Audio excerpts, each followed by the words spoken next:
I'm sorry, CCA, I'm sorry.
CA or community?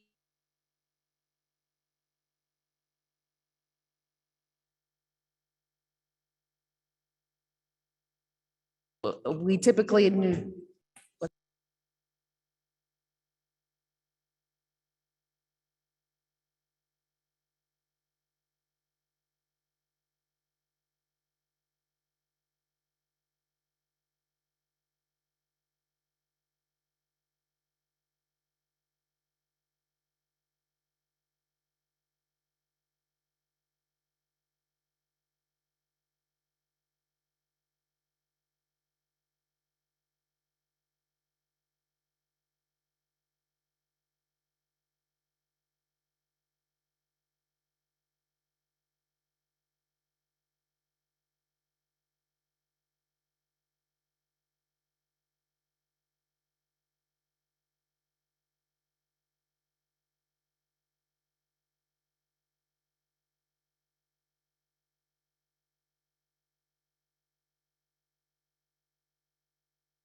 and then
challenging.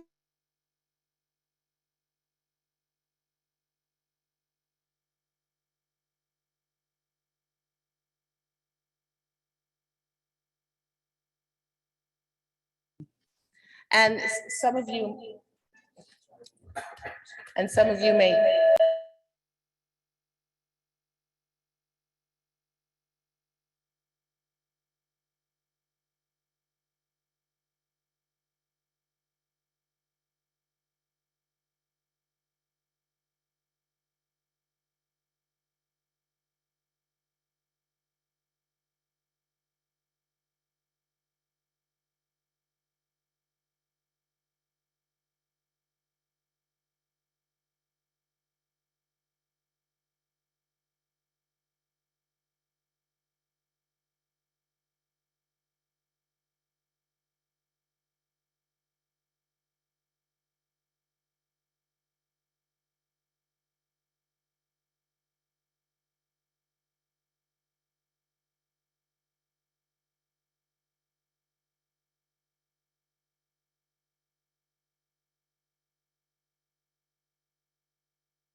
So, and we see that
residents' choice. Next slide, please.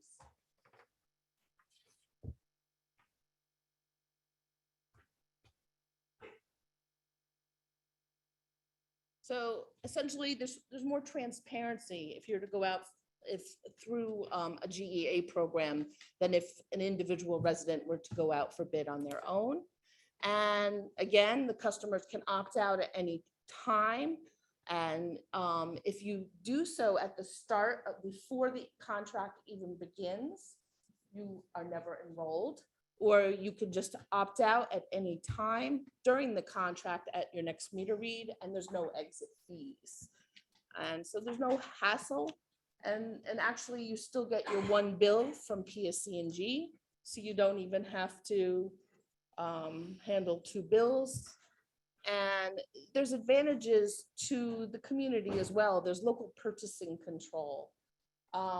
So if you were being served by PSC&G for your supply, PSC&G supplies members of their area they go out for bid annually for basic generation service supply. And that's the term that's used. Basic generation service is the energy supply.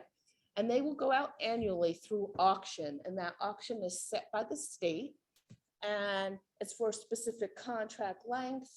And so they're going out to procure what they do is they go out every year for 1/3 of the volume for the next 3 years. So this year they went out for bid and they were buying a tranche for June 1 of 22 through 23, and then 1/3 of the volume for 23 to 24, and 1/3 of the volume for 24 to 25. And each year when they set their tariff prices, they are taking an average of the rates from the past 3 years. So right now, if you were to look at the utility tariff rates, the rates that are in PSE&G's tariff right now are based on 2 years ago, last year, and then this year's auction. So if you can imagine, we had much cheaper energy pricing 2 years ago, last year, and this year than we do right now. So that you can see the implications there, that the utility pricing right now is based on pricing that's a little bit more historical, as opposed to some of the current market conditions that we're seeing. And the other thing is, but in this case, when a municipality goes out to purchase through a GEA, you actually have the option of tailoring your RFP for multiple contract terms. So the utilities are going out and purchasing for those standard contract terms of 1 year, and their 3 years of purchase, the 1/3 volumes. But the municipality can say, I'd like to look at a 12-month price. I'd like to look at an 18 or 19-month price. I'd like to look at a 24-month price. So we typically will set up an RFP to request pricing for multiple contract terms to determine which is the most favorable for the municipality. And then just a note that dozens of municipalities have explored GEA programs and have implemented them over the past 10 years. And a vast majority of them have implemented the program and then continued to move forward with multiple terms of the program after the first contract has expired. So, and there's a growing trend for that renewable content, the RGEA. I was presenting at another town a few weeks ago, and they've to date only had a standard product without the renewables. And they started to ask questions, oh, can we put the renewable content in our products going forward? And so I see it happening more and more. Next slide, please. Just a little blurb on Gable Associates. We're an independent energy consulting firm. We're state registered. We assist municipalities with implementation of GEA programs. Gable also gets involved in a number of other energy and environmental related things. We're not affiliated with any retail supplier, so we're working for the municipality. And so we're helping with the competitive bid process, complying with local public contract law. We're helping to procure the energy supply. We're helping to select the winning bidder and answer questions from the municipality residents and assist with opt-outs or opt-ins. So we actually have, during a program, we do provide an 800 number. So in addition to being able to ask questions of a supplier, a winning supplier, residents are able to contact Gable for assistance and questions as well. And Gable will help answer questions. They'll help with opting into a program, help with opting out of a program. And we have options for contact by phone, email, and internet. And we've worked with a number of towns to implement government energy aggregation programs since the start of the GEA programs in New Jersey. And I've listed up there a few of the municipalities we've worked with. Next slide, please. So in a typical implementation takes about 6 months. So if we're looking for November, we started, I'm not doing the math very well off the top of my head, but it's probably about a month or two ago. And I've mentioned some of the pre-bid activities. We've got passing the ordinance or referendum, signing an agreement with the utility I talked about. We obtain aggregate usage from the utility, meaning the load profile of the whole municipality in aggregate. And then an RFP is prepared. And then the BPU and Division of Rate Counsel review that RFP to ensure compliance with BPU rules. And so that's where we actually are in the phase right now. We'll be going out for bid very shortly in July. And at that point, the RFP, Gable circulates the RFP to energy suppliers. There's several energy suppliers that are very integrally involved in the GEA market in New Jersey. And so we have good relationships with all of them, and we will send out the documentation to everybody. And typically it's those GEA suppliers that will respond. And it's a two-phase bid process. The first phase is the suppliers submitting their documentation to indicate their interest to bid and their viability to bid. And then as a second phase, they then submit their pricing proposals on a predetermined time and day. And we've set that to align with a council meeting. Reason is, you're probably aware, energy pricing is very volatile. It changes very quickly. So we typically ask the suppliers to hold their prices till the next morning so that there's time for a town council to understand the pricing and to make a decision. And then we send back an award letter to them no later than the next morning. But prices are, they're fairly volatile. So a same day, meaning that night at council, a decision would be required. And then post bid, we do training and education for the residents so that they understand what's going on. We work with the supplier and the township on communications so that there's information and materials sent out to residents so they know their choices and they can make informed choices and decide whether or not they want to participate. And so speaking of the schedule, so we're sending out again, I mentioned we're sending out the RFP in July. It's mid-July, and the bid award is set for August 9th. So there would be opt-out letters. If there's an award made, then there would be a mailing made right after Labor Day to provide educational information to the residents. And that would be some standard information that the BPU requires, some FAQ documents. We would provide some more information to the town to upload to your website. We'd hold a public information session in September, and we'd work out with the town when is appropriate to do that, as well as what forum or format is appropriate for your residents. We've had some that have preferred in person. We've had some that prefer it to be virtual because it sometimes touches more people. And we've also had some that prefer just somebody there for walk-ins as well. So that's something we can work through. And there's a 30-day period, as we mentioned, for residents to decide whether they want to participate or opt out, which would run through October 7th. And then if residents do not opt out, then they'll be getting a notification from the utility mid-October that they'll be starting with a supplier as part of the program. And then this timeline is intended to allow for a November 1 start. Next slide. So what are the participants then seeing? I talked about communications and mailings that go out to the residents.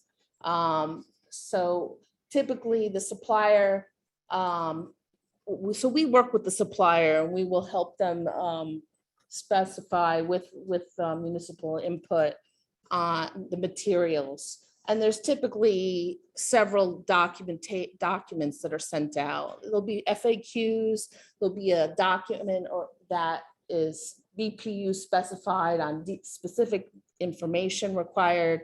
And there's also a letter typically sent from the town on the program. And it'll have the opt-out card so people can opt out as well and return the opt-out information. We actually exclude though people that already have a third-party supplier or they have solar panels.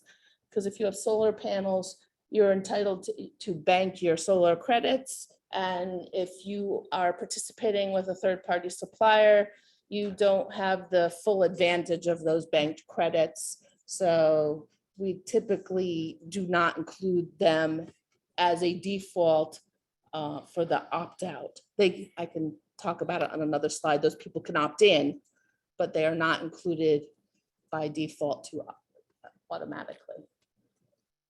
Next slide, please. So I think I just talked about this one. Yeah, all residents included in the list have the option to opt out, and they have several different ways they can opt out. The opt-out period concludes in 30 days. And if you don't opt out, you're automatically enrolled into the program. But then you can opt out at any time, even after the initial enrollment, if you change your mind. Next slide.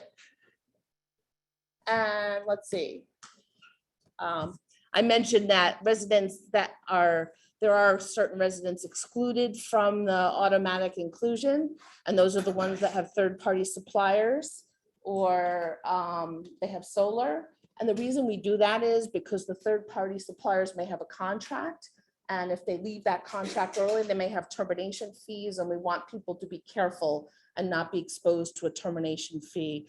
They want to make sure that they compare prices and make informed decisions and are not just thrown into a program and could have penalties. And so we guide them to carefully read their contracts so there's no fees. And then with solar panels, it's important to understand if you've got bank credits, talk to your solar developer or the utility to make sure you're not losing any banking credits. Next slide. And again, an RGEA contract is only awarded if the municipality, the governing body decides that it's beneficial to your residents. So you would be getting in bids that day and you would be making a decision on whether or not this is a beneficial, any of the prices coming in are beneficial to your residents. Typically what we do see is that higher renewable content comes in in the past, we have seen it come in at or below the PSE&G tariff supply. But right now with very high energy prices in the marketplace, we have seen very high prices coming in for GEA products. And it goes back to the fact that suppliers are actually bidding based on current forward market prices, whereas the utilities have already procured their power for this coming year. And I explained how they factor in the historical prices. And then finally, let's see, Sustainable Jersey endorsed product for RGEA would provide 10 or 20% more renewable energy content. So that's something that municipalities keep in mind. And we do see that some towns include voluntary opt up to 100% as well, so that individual residents can choose to join at 100% renewable energy. Next slide, please. So again, all residents are automatically included and they have that open ability to opt out, except if you have a third-party supply contract or a solar system. You can opt out at any time without penalty.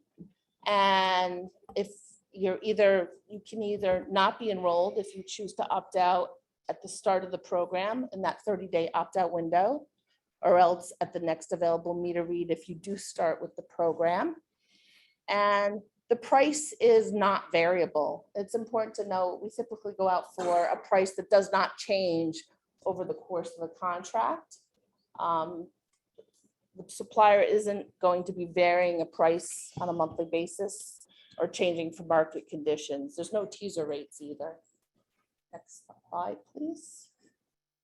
And again, the PSE&G will tell you, will let residents know when their account has been enrolled with another supplier. You'll still receive one bill. You will not be getting two bills. You'll still see your supplier energy charges on PSE&G's bill. PSE&G continues to provide the delivery of your power and your reliability, and you would still call them if there's an outage. And if you have budget billing, the supplier is obligated to provide a budget bill as well for you on the supply side of your charges.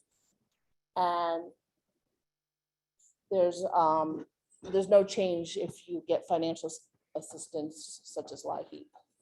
Next slide. And that was it. Okay. All right, so as you can see, we have a timeline and we're going to be sticking to it. We're going through the process of the RFP. Gable is going to be engaging the community with a number of pieces of information and sessions and be able to be there for Q&A. We're not going to be doing Q&A here this evening on this, but rest assured that they've done this many times before, and we feel confident that they will create a great dialogue with the community so everybody can make an educated decision as to what they want to do. So I want to thank you for coming this evening, and we look forward to the future dates. All right. And Mayor, we'll put the slides on the website tonight. So Oh, everything okay. that was here, we'll put on the website very shortly. Great. Louise has the PDF. Terrific. Okay, thank you again. All right, moving forward, work session items. Any miscellaneous? Any old business? Any new business? We're gonna, Mr. Mayor, yeah. go ahead. I move to walk in a resolution and change our schedule to Yeah. keep all council meetings hybrid until the end of the year and to start closed session meetings at 6:30 PM until the end of the year as well. Yeah. Do I hear a second? Second. All right, so that will be walked in, and that will be what resolution? Resolution number 209-2022. Okay. 209? And also, Mayor, a quick matter of business also that I just wanted to bring up to council and the public. We have our municipal election packets for our coming municipal election in November. Those petition packets are available in the township clerk's office starting tomorrow. They are not yet printed, so if you show up first thing tomorrow morning, you might need to wait a couple minutes to wait for the printing to be done. But I just wanted to make that announcement for council's information, for the public's information, everybody back home, that the nominating petition packets for our council election this coming November are now available in the township clerk's office. Doug, can I ask, did you say the walk-in is going to be 20 what? 209-2022. I apologize. The packets that you the packets that you have now are not reflecting resolutions 205 through 208-2022, which was a couple last minute additions for liquor licenses that got in today, last minute. Okay. Okay. I'll wait till we get to the consent agenda to waste your time with that. Okay. All right, communications. Committee reports by council liaisons. Deputy Mayor Katz. Yeah, the zoning subcommittee met. And we had the following items that were on our agenda. We met with members of the mosque to discuss proposed development in that area.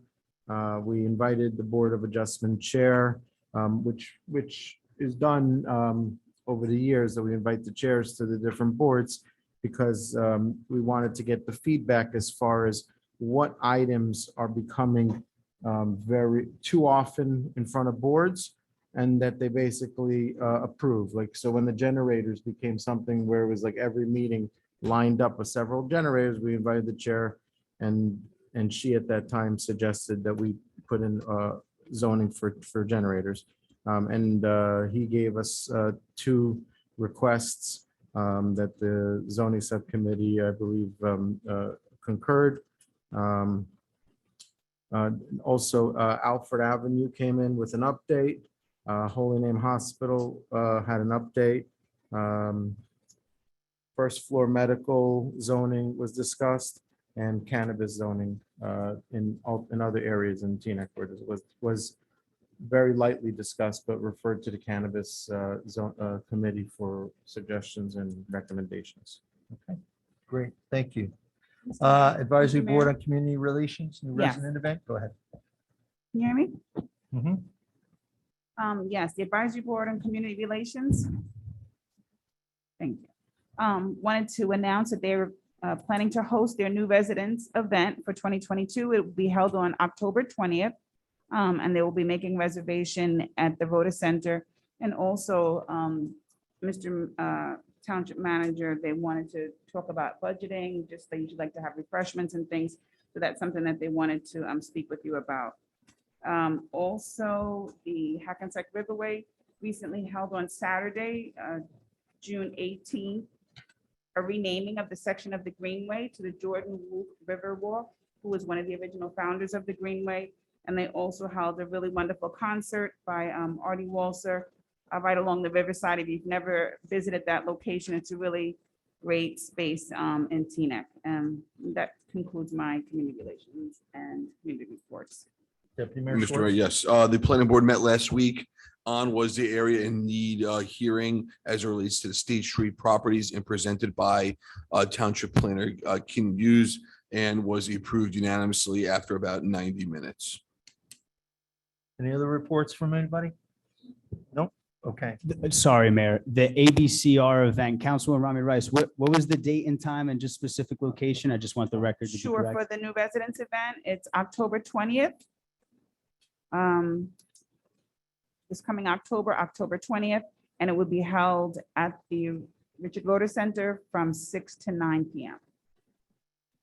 Cool. I'll touch base with the board regarding budgeting, refreshments, all that good stuff. Thank you. Council listed items, Juneteenth holiday parking, amend ordinance, Councilman. Yes, I Rami Rice. listed that item because I believe that there was from the residents a little concern about the Juneteenth holiday. As we all know, Juneteenth is a recently issued federal holiday. And the township manager, I believe, waived any fees for anyone that was concerned as to whether or not which day was the holiday. So I just wanted to make a recommendation and discuss this with the township manager that we follow the federal guidelines for the holiday as with all of our other holiday parking restrictions, so that we can make sure that our residents don't get, can avoid tickets as they observe this newly formed holiday. Discussion? Councilmember Organ, and then Councilmember. I think federal and also state, I think people are going to get confused regardless, and we should just wait for both. Well, that's the challenge, right? Because there are different dates. The state acknowledges the Friday prior, whereas the federal acknowledges the day, the 19th, and then if it falls on a Friday, they acknowledge the, falls on a Saturday, they acknowledge the Friday. If it falls on a Sunday, they acknowledge the Monday. So even though it's a little challenging, the two don't have the same following. So just in terms of ordinance consistency, it seems like we would want to continue to follow the federal. I think we should waive both. I know with the Jewish holidays, there are issues and it's just waived. So I don't see why people are going to get confused. So I mean, if that's council prerogative and desire, whatever they feel that makes sense. Go ahead. If I can make a suggestion, when this originally came up when Congress made the Uniform Holidays Act and changed Veterans Day to a Monday, and the veterans groups went crazy because it needs to be the 11th day of the 11th month. So they moved it back. And what the town has done on Veterans Day is make Veterans Day the 11th, as well as the day that's celebrated on the federal calendar. So I think to Councilwoman Organ's point, if we have the June 19th as the day off, plus the day celebrated if it's on the federal calendar, I think you get the benefit of both.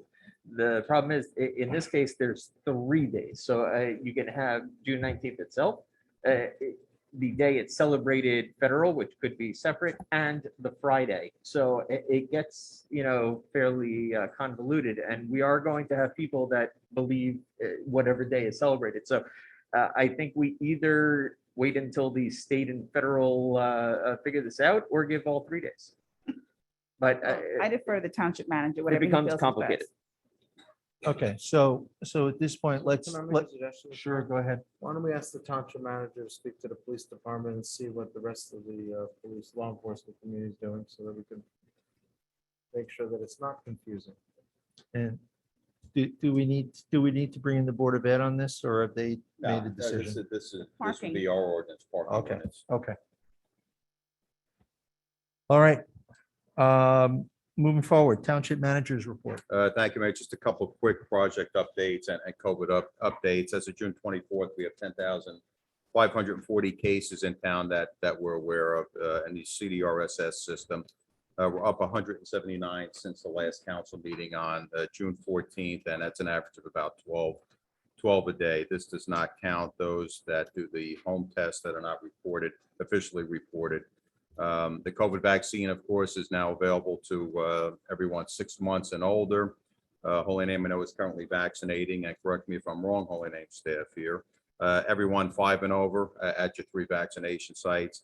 And it's my understanding that Holy Name does anticipate vaccinating those 6 months to 5 years in a few weeks. The FDA and the CDC approved the smaller pediatric doses of Pfizer and Moderna. And please monitor Holy Name's website at holyname.org/COVID-19. Again, anyone that needs information on COVID can go to holyname.org/COVID-19. We're heavy into the 2021, we're always a year behind, road resurfacing schedule. There's many streets that are being milled and paved as we speak. Please monitor the township's website, teanecknj.gov, and go to engineering projects. We frequently update the schedule, the paving schedule, milling schedule, and resurfacing schedule. We completed, I'm happy to report, we officially completed the basement demolition project. The new windows are going to be installed late this summer, and hopefully that will be followed by renovations starting in the latter end of 2023. That will provide the food pantry to return to the municipal building to operate. And so I'm looking forward to that. I'll need council's cooperation with funding in the 2023 capital budget. The 2 Park playground equipment, the update. Again, this is not on the town. This is on Little Tykes. I reported that they sent us a letter apologizing for the delayed delivery. That's going to be delivered on this Thursday, and a contractor that's going to do the installation will do the assembly next week. And that's going to be followed by the poured in place safety service. So it's the equipment delivery, it's the installation, that's followed by the poured in place safety service. Phelps Park bathroom, again, this is not a delay on part of the town. We're still waiting upon PS to run the electric line. I'm told that should be done sometime next week. The cleaning of the brush and the dredging of the swale along Palisade Avenue between Colonial Court and West Anglewood Avenue is basically done, and that should really help to alleviate some of that flooding that we see with the heavy rain between that stretch of roadway. I reported this at the last meeting. Frank Piazza from Piazza and Associates, he's our affordable housing administrator. I've made arrangements with him after Labor Day to give a presentation to the town. He's got a virtual platform that will hold 500 seats. We'll make that available to our residents because we are going to have some available affordable housing units coming up very soon. I've been communicating. I'm sorry. Go ahead. Could we put on an aggressive track to notify our house of worship, to notify a Nixle, to notify however way we can notify any council member that's got a means of communications as far as this date and time, so we can encourage as many Teaneck residents to get online regarding that affordable housing sooner than later. Sure, every resource that I have, whether it's a robocall, Nixle, blast email, website, social media platforms, we will We'll post share it. with all the council members and also the clergy members. Mhm. I think it should be our push to make sure that our Teaneck residents can afford to grow older here in this community. Mr. Mayor, Mr. Mayor. Yeah. I'd just like to share that we did have a very well-attended meeting last night to discuss the topic, and that was conveyed to the community and soliciting community support as well to ensure that not only are residents informed, but assisted with the process. So we did have that discussion last night. All right, moving on, I've been communicating with Director Frank Del Vecchio from County Communications. He oversees the unit in Mawa regarding our contract for 911 services. As everyone knows, we're 2/3 done with our new dispatch communication center that will bring 911 back to Teaneck, which I'm very happy about. The county's been very cooperative. They're going to allow us, our current contract expires, I believe it's August 1st or August 31st. They're going to allow us to go month to month until our 911 center is done. And they will also serve when we are up and running as our backup PSAP center. I'm going to be swearing in, I hope I get this name right, new Teaneck Police Officer Markian Zanarovich, and that's going to be on Thursday. Parents are immigrants from the Ukraine. And he is the 5th police hire this year and the 4th we've done via the alternate route program. And we also had one, we had Jose Guzman, just finished up the police academy on June 22nd. And we're also looking at another intergovernmental transfer. And again, anyone knows anything about civil service, again, we're always hesitant on the intergovernmental transfers because you take the candidate without any sort of probationary period. So we certainly have to do our due diligence in getting the right person. But I think we do have a good candidate. But that certainly will be, if we can get the intergovernmental transfer, 6 police officers that we hired this year. And I know there was some concern by one or two participants at the council meeting that we're not hiring. We are hiring, but it's difficult. It's a difficult process. Civil service just gave the last entrance examination about a month or 2 ago. We anticipate the results coming out sometime in the fall and hopefully early enough for us to do the backgrounds and get people into the January academy. It'll be a fire drill, no pun intended, but we'll do the best we can with that. The second Township Quarterly newsletter is going to be published on July 1st. Look for that. That will be sent out via blast email and all our social media platforms as well as the website. The July 4th, Monday, July 4th ceremonies start at the parade starts at 9:30 on Queen Anne Road. That leads to Voti Park for the festivities there at the Rota Center that will follow immediately thereafter. Voti Park pool, just an update. We thought we had all the work done. A second leak was found after the pool was filled and the pool filter activated. The plumber's on site tomorrow. We should be able to repair it. That will be followed by backfilling, bonding, and the completion of cement repairs. And hopefully we get that up and running 5-6 days from now. We're also going to have a bicycle auction. We're probably going to do that. The deputy manager and I. Sometime in August, we have roughly 60 bicycles to auction off, and we'll do that in a municipal parking lot. And when the date is chosen, we'll certainly circulate that information. And the last thing, Mayor, we're going to be installing the park mobile signs in our 4 metered parking lots very shortly. I believe tomorrow they're going to go in. We'll be issuing a press release tomorrow as well for the implementation of park mobile, and that will be the system in place to replace the old parking meters that we had at these 4 parking lots. So look for that. There's going to be, we're going to go live on Monday, July 11th. So there'll be a good 12, 13 days for the public to get acclimated to the park mobile requirements, to register for an account and to pay for parking in those 4 municipal parking lots. People that have your township residency parking sticker are basically exempt from the regulations in those parking lots. That's it. All right, thank you, Dean. All right, moving on. Attorney's report. Mr. Mayor, there's no report on that. Okay. Formal meeting agenda items, public hearing and adoption of ordinances. Doug, read in the titles, please. Mr. Mayor. Yep. I'm going to recuse myself. Very well. Mr. Clerk, can you please let the record Yeah. reflect that Deputy Mayor Schwartz, Yeah, and Councilman Organ, has Councilman left Organ is not here. for this portion of the meeting. It is on, Howard. Yeah. It's on, it just We- doesn't work. We just want the record to reflect that Deputy Mayor Schwartz and Councilmember Organ are recusing themselves and have left the dais. Sorry, 1 minute.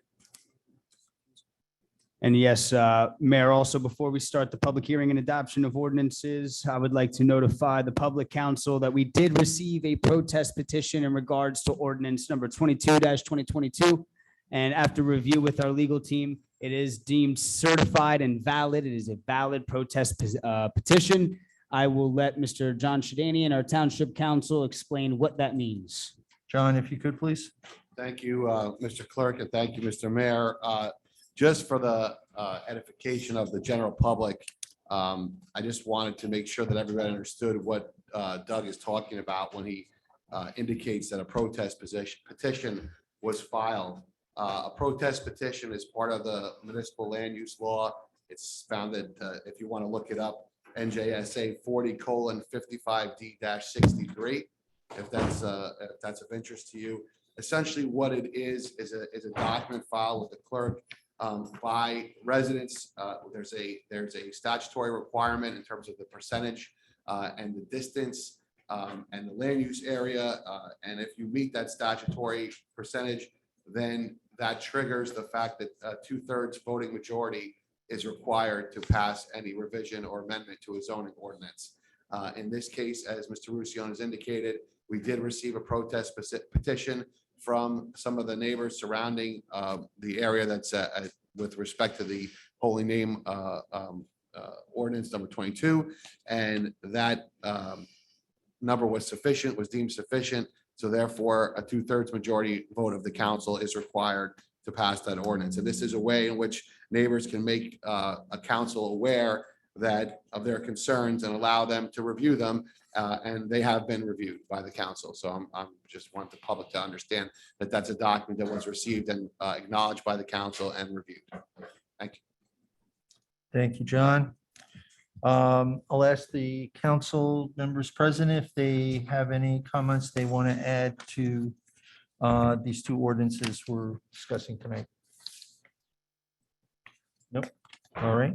Hearing none, then I will open the public hearing. The process will be, you have 3 minutes, and what we're going to be discussing right now in this open hearing is just ordinance number 22 and number 23. I will be going back and forth between those of you here in council chambers and those that are on Zoom. I'll take one from each and go back and forth until we're finished, okay? So what we will do is we will start in chambers.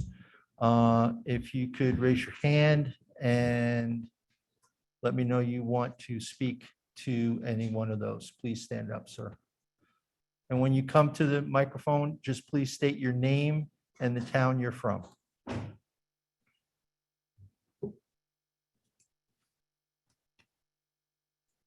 My name is Zafar Iqbal. I reside at 350 Griggs Avenue. I'm in Teaneck residence since 2009. Holy Name is part of Teaneck, and I'll be very happy to see an improved Holy Name with modern equipments and latest standards, which is very critical in providing world-class services to the patients. I have reviewed the plans, which is very encouraging to see that they're trying to have a separation of the residents behind the hospital. The access from the Grange Road was eliminated, which kind of segregates or diverts the hospital away from the residences. They also added on-site parking, which kind of helps the residents provide parking for themselves. So overall, the plan is very, very promising and having very minimal impact to the residents. So I would request the council to vote in favor of the two ordinances so the project can move forward. Thank you. Sir, one more time, your name for the record. I missed it. I'm sorry. ZAFAR, and the last name is IQBAL. Thank you, sir. I apologize. Doug, if we can bring, do we have any hands up on Zoom there? Zoom, yes, I am bringing in Rob Simon.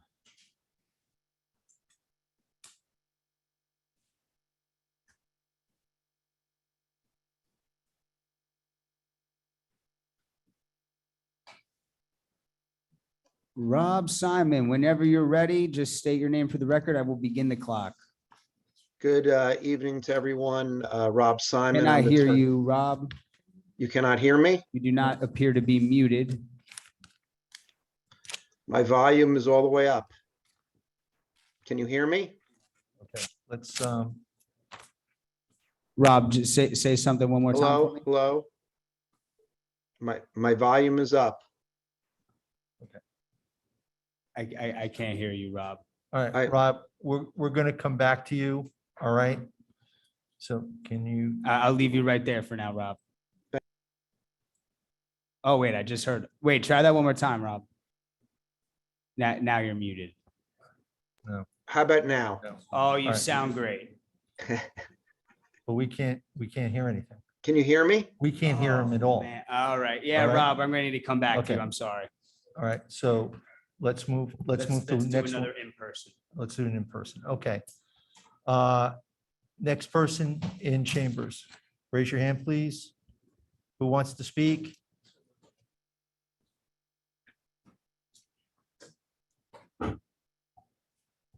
Good evening. I'm Katie Katz and I live on Vandalinda Avenue. This room is filled with people paid by the hospital and who have been coached by their employer to tell you that the neighbors are against the hospital. This couldn't be further from the truth. I'm here to say that we all want Holy Name to be a modern and excellent hospital. And also that the hospital zone ordinance before you tonight is fraught with problems that should be corrected prior to your vote. This ordinance does not properly protect the residential character of the neighborhood surrounding the hospital and is primarily designed to benefit the hospital with a 1 million square foot expansion.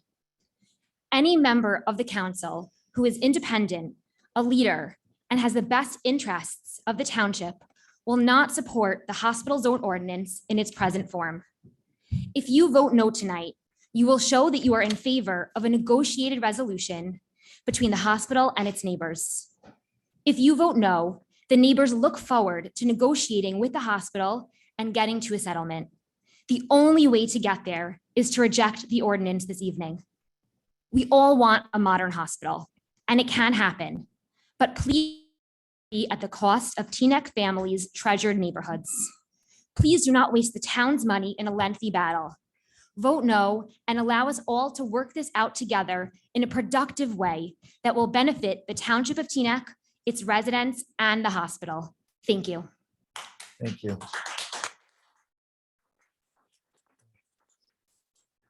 Do we have somebody on Zoom? Okay, then we'll continue to take some people from the chambers.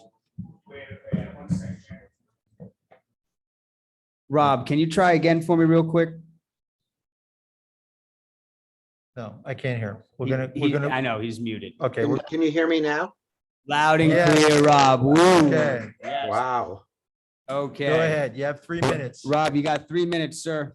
All right, thank you. My name is Rob Simon. I'm an attorney with Herald Law. My office represents Michael Ackerman and Rachel Kay, 692 Grange Road, Mark Schlessel, 695 Grange Road, David and Rena Schlessel, 681 Grange Road, Alan Rubenstein, 3 Grange Court, and Malcolm Samad, 145 Norma Road, all in Teaneck with regard to the proposed zoning amendment that we're here for this evening.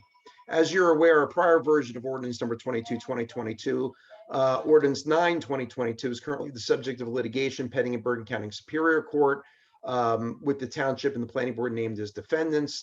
The litigation asserts various claims, including but not limited to those pertaining to disqualifying conflicts of interest under the local government ethics law and the like. And we now ask again for the second time that those conflicts be properly addressed prior to consideration of the ordinance amendment, and that those conflicted members of the governing body, not just Councilwoman Organ and Deputy Mayor Schwartz, should also formally recuse themselves from any deliberation or vote on the amendment due to these conflicts of interest. We also ask that no consideration or vote be taken on the ordinance until the planning board transmits to the governing body its report pursuant to sections 26 and 64 of the municipal land use law pertaining to the ordinance, including identifying any of the provisions which are inconsistent with the master plan and recommendations concerning those inconsistencies and any other matters the planning board deems appropriate.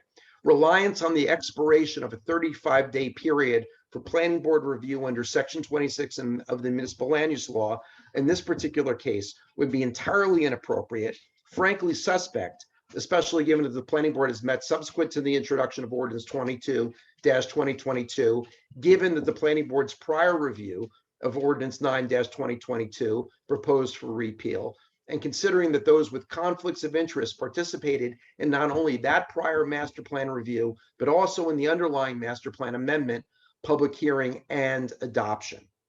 We continue to believe the proposed ordinance amendment is legally invalid, including constituting improper spot zoning with vague and inappropriate standards, not substantially consistent with the master plan, nor designed to effectuate such master plan elements, and it should not be adopted. The proposed ordinance is not drawn with reasonable consideration to the character of the surrounding residential district, nor does it encourage the most appropriate use of land. The development permitted by the ordinance is inappropriate in that it is for the exclusive benefit of one property owner, the hospital, and to the detriment of many surrounding residential property owners, most of whom signed on 2 separate occasions protest petitions objecting to proposed ordinances. We've also provided, as you all know, without prejudice to our clients' legal rights, but nevertheless in good faith, proposed markups of the amendment language with comments with the goal of potentially mitigating the enormous detrimental impacts the proposed ordinance will have on the surrounding residential Thank neighborhood. you. Thank you. 3 minutes are up. Thank you very much.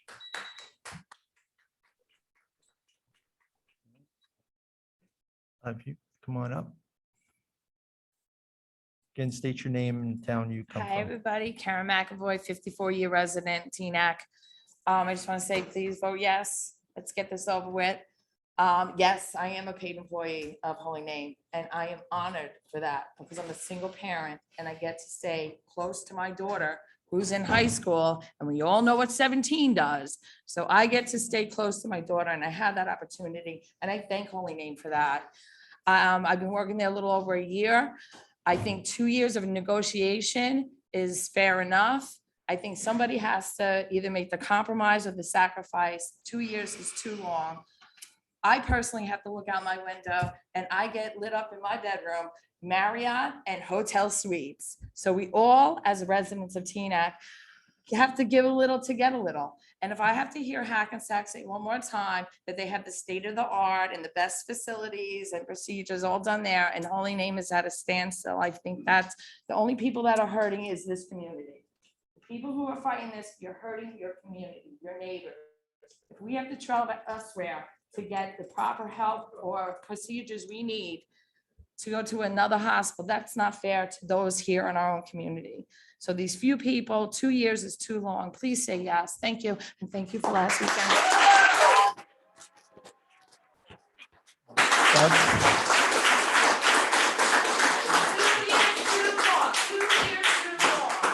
Okay.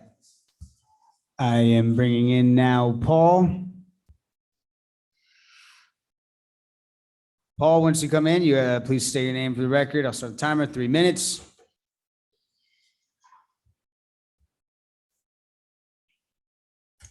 I'm unmuted. Do you hear me, Doug? Loud and clear, 3 minutes. Thank you and good evening, council. I'm a lifelong resident, a lifelong Holy Name patient, a lifelong supporter, and a current employee. You know me, you all know me, you know why I'm here. Holy Name builds and improves with careful planning, foresight, precision, and careful consideration for staff, service recipients, and this township. Holy Name is poised to bring new and modern medical care to Teaneck into the 2020s, 2030s, and beyond. I simply say once again, please support Holy Name in this ordinance. Please support the neighbors, the neighborhood, support Teaneck. Thank you.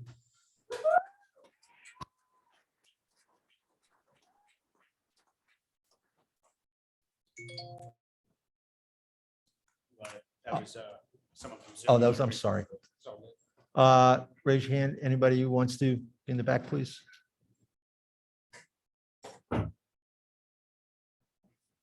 everybody. My name is Ari Berger. I'm a Teaneck resident since 2015. And I just wanted to ask that you guys support the Holy Name Expansion Program. I've reviewed the details. I think it's what's right for all of Teaneck, even if there are some voices. Obviously, no proposal is going to have 100% support behind it.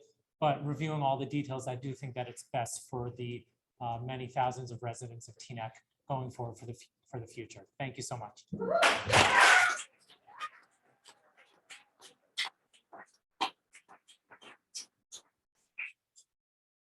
I am now bringing in Joseph Mark.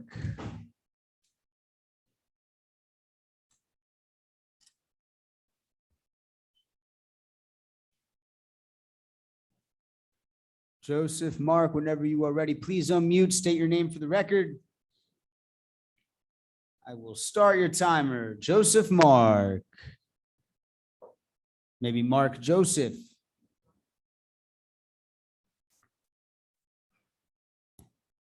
Joseph Mark. There he is.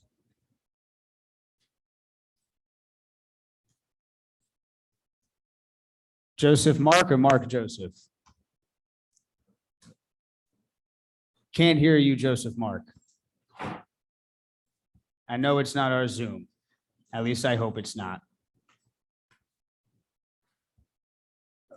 Mark, I apologize. Oh, Okay. wait, there you go. There's the little connecting piece. Yeah, there you go. Unmute Mark or Joseph, sorry.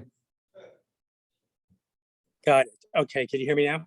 Yes, please state your name for the record.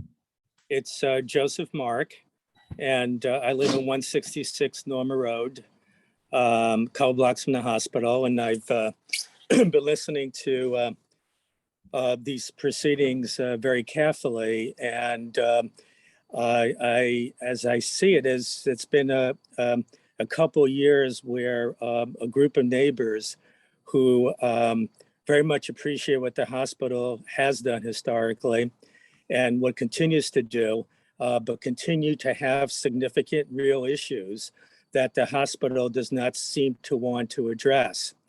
I'm by profession, I'm an investor in healthcare. I sit on the board of both public, for-profit and not-for-profit healthcare companies. I've been involved in mergers and acquisitions for many years prior to that on Wall Street. And if I just look at it practically, at some point over the next couple of years, certainly 5 to 10 years, Holy Name is no longer going to be an independent hospital. The economies of scale are not there. The purchasing power, negotiating power with the insurance companies are not there. And we'll find ourselves in a position where the hospital is going to be controlled from Hackensack or New York or maybe even California, like a couple of other hospitals in New Jersey are. And any consideration which currently exists to satisfy and get to know the neighbors will be gone at that point in time. And I think any leverage that you guys have in order to bring Holy Name to the table to negotiate in good faith with the neighbors is going to be gone at that point. And the interests of the residents will no longer be considered by people who live here locally. And I think that that's just the nature of the way the healthcare market is changing. It's almost inevitable that that's the likely outcome going to be that we're going to see. And we need to take advantage, and you need to take advantage of the opportunity that you have now and the leverage you have now to require the hospital to sit down with the neighbors whose lives are being impacted by this and come to an amicable resolution that gets the hospital what it wants, but also gets the neighbors who are your constituency what they need. Thank you. All right. Someone raise hands in the back. I guess I have to raise my hand now.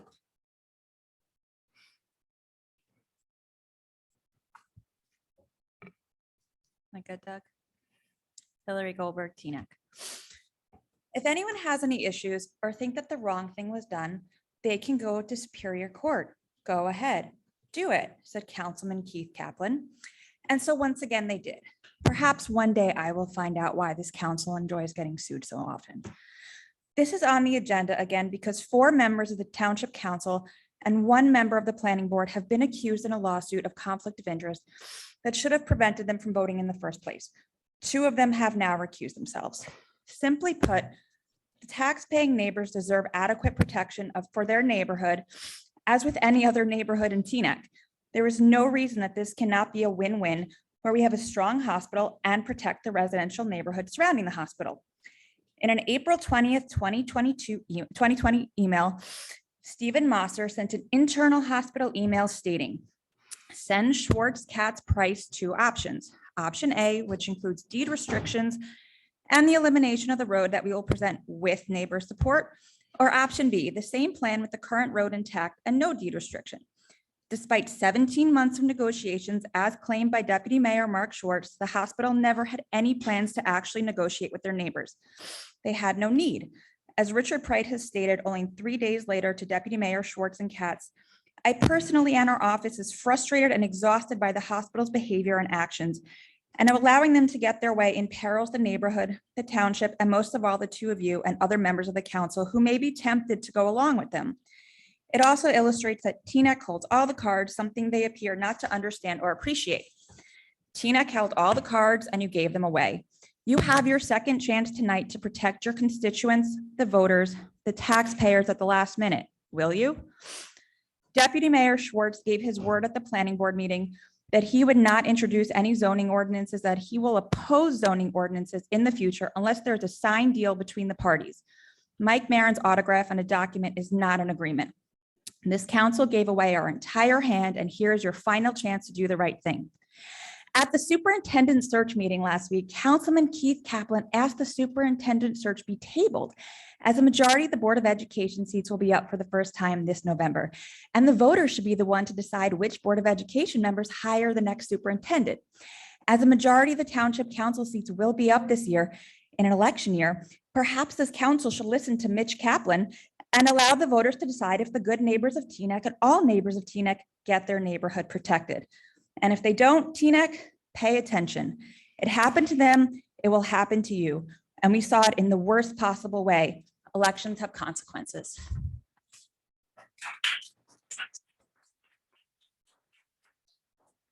Someone on Zoom? I am bringing in Michelle Amundsen. Michelle, I'm sorry. Please state your name for the record so I don't butcher it.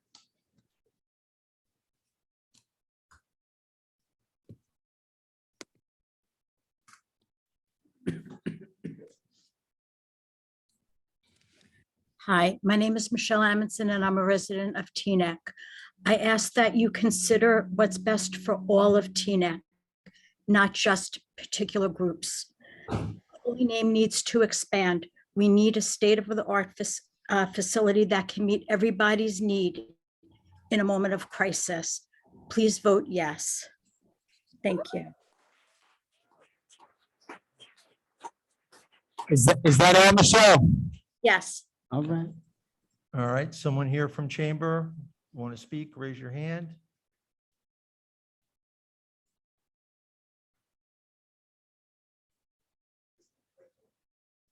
Sir, please state your name for the record. Absolutely, Mr. Riccione. Howard Rose, resident, Teaneck. Good evening, council, spectators here as well as at home. I'm so glad to see Holy Name expanding services or desiring to expand services to provide better service than they have in the past. That means doing something on top of excellence. That's a high commitment. I am concerned, though, that people are spreading around statements that, well, if they don't get what they want, they're leaving. If they don't get what they want, they're not going to expand their services. I think we all know that they can expand services on the territory they have now, that they can expand services by going up, by utilizing more ground that they have, or by reaching agreement with their neighbors so that there is a reasonable expansion that does not negatively impact anyone. Holy Name is a business, and what they're doing is they're following the most expedient financial means to expand. They're doing that based on a ledger. And by saving money and doing it this way, they're doing it at the expense of their neighbors. This is a council that's supposed to be enhancing services that residents get, as well as protecting residents. No one's asking for nothing to be done. They're asking for something to be done, but something that represents the best for all parties concerned. Don't commit tonight to something that is not going to be able to be altered in the future. A short delay now on top of 2 years of pretty lame discussion and debate and negotiation that had no fruit growing on its tree. I think you have a chance now to correct that. No one's saying no service. This is not a hospital that's running away if they don't get what they want. It's a hospital that's going to be providing wonderful service and better service in the future and can do so the right way. Thank you for your time.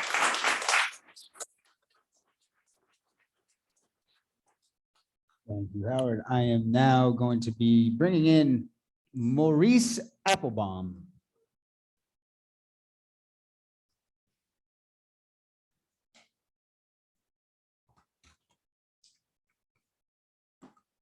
Maurice Applebaum, whenever you are ready, you are free to unmute.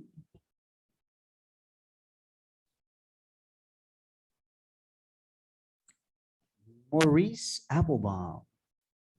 Please unmute. Here they come, here they come. Sometimes a technological lag there from the queue to the panelists. My apologies. Sorry about that. I pressed the wrong button. Thank you for taking me on. Maurice Applebaum, 3 minutes. Great, great. My name is Maurice Applebaum. I'm a resident of Teaneck. I live on Sherman Avenue. I've been a part of a bunch of these meetings over the past, I want to say, I don't know, year and a half, 2 years now. And listen, like I'm relatively new to Teaneck. I came about 3 years ago, and I just have not necessarily seen, from my perspective, the good neighbors of Teaneck around the hospital that, to me, their side is reasonable. They're asking for basic protections, and it doesn't seem like they're getting them. And listen, I support Holy Name. I want them to expand. I want them to continue to grow. I want them to continue to get better. But it sounds like, from my perspective, what the good neighbors are asking for are relatively reasonable, and they can work. So why isn't this happening? Like, I know that there's more power that's present for the hospital, and it is our hospital. I get it.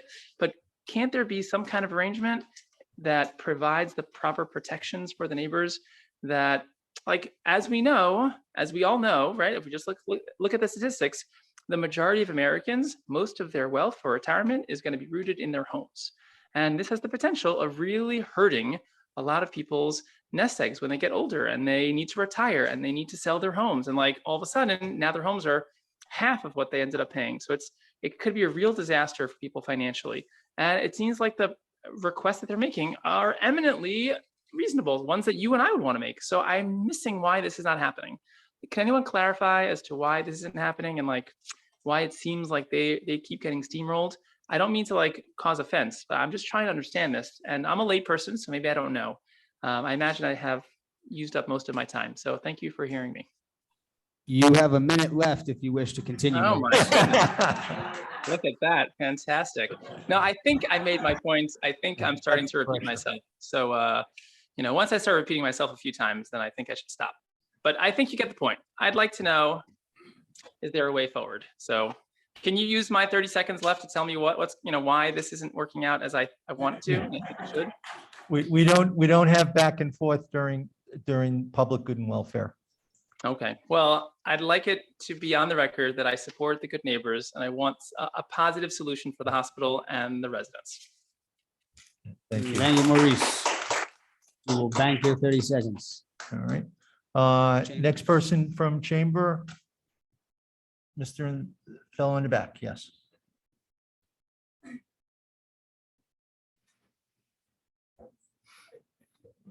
My name is Elisha Moksheri. One second. Sorry. One more time. My name is Elisha Moksheri. I've been a resident of Teaneck for 3 years and 8 months. And as you can see, vote yes. This hospital has been good to me, and I'll not go into much details, but just for the few years I've been living in Teaneck, this hospital, I believe it needs to be expanded. We need it, and the residents are complaining, but we have to ask them the question, on which part is the hospital expanding? We're expanding not on the back, but the front of the hospital. This hospital has showed me love. This hospital has showed me that when you get into certain problems, that you could call anyone at this hospital from any department and you'll get help. I believe Holy Name need to be expanded, and that it's not only for the neighbor only. It will be a worldwide thing. Remember, this hospital is also sponsoring Haiti. Haiti, just think of it. So these are the things that we should look for, not just look for the certain things that want to break us. You know, neighbors complaining about certain things. Let's look at the bigger picture. Holy Name is there to stay, and I will support Holy Name to the end. Thank you.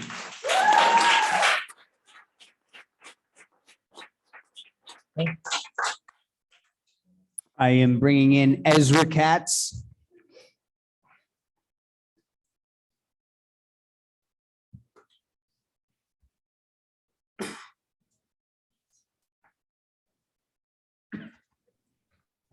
Hi, can you hear me? Yes, loud and clear. State your name for the record. I'll start your clock. Hi, my name is Ezra Katz, and I live on Vandalinda Ave near Holy Name. I'm here once again to support the good neighbors of Teaneck and to oppose the two Holy Name ordinances tonight. I oppose the ordinances because the town is in a position to have a win-win where the hospital is able to expand and the neighbors are able to live without the continual encroachment into the residential zone. I support a modernized hospital, and I also support all the families surrounding the hospital. We can have both, but it's up to you, the town council, to require it. The town's master plan explicitly states that, and I quote, preserve the character of existing low-density residential neighborhoods forming the predominant character of the township. If you vote yes on the ordinance tonight, you are voting for the hospital to win and the hundreds of surrounding tax-paying residents to lose. I've heard in the past from the council that this decision only impacts a couple of houses, but that couldn't be further from the truth. I had the privilege to walk the streets of Lindbergh Boulevard, Hartwell, Norma, Grange, Chadwick Road, and to talk to the families within 200 feet of this expansion, and almost all of the families have signed the protest petitions that was submitted to the town prior to this meeting. The ordinance should restrict Subdistrict 2 to surface parking only, both now and in the future. The ordinance should restrict Subdistrict 1 to residential houses, both now and in the future. But the current ordinance allows for too many additional uses in Subdistrict 1 and 2. It also allows for future encroachment and provides inadequate protection of the residential neighborhood. For example, the ordinance calls for 40-foot and even 50-foot spacing of trees along the street. For reference, when my neighbor and I planted trees along our properties, they were spaced 4 feet apart. It's just an example, but it illustrates that the ordinance standards are too low. The residents in the town deserve better. I am asking each council member to reconsider. It doesn't have to be this way. Please vote no tonight and reintroduce an ordinance with real residential protections. Thank you. Someone from the back.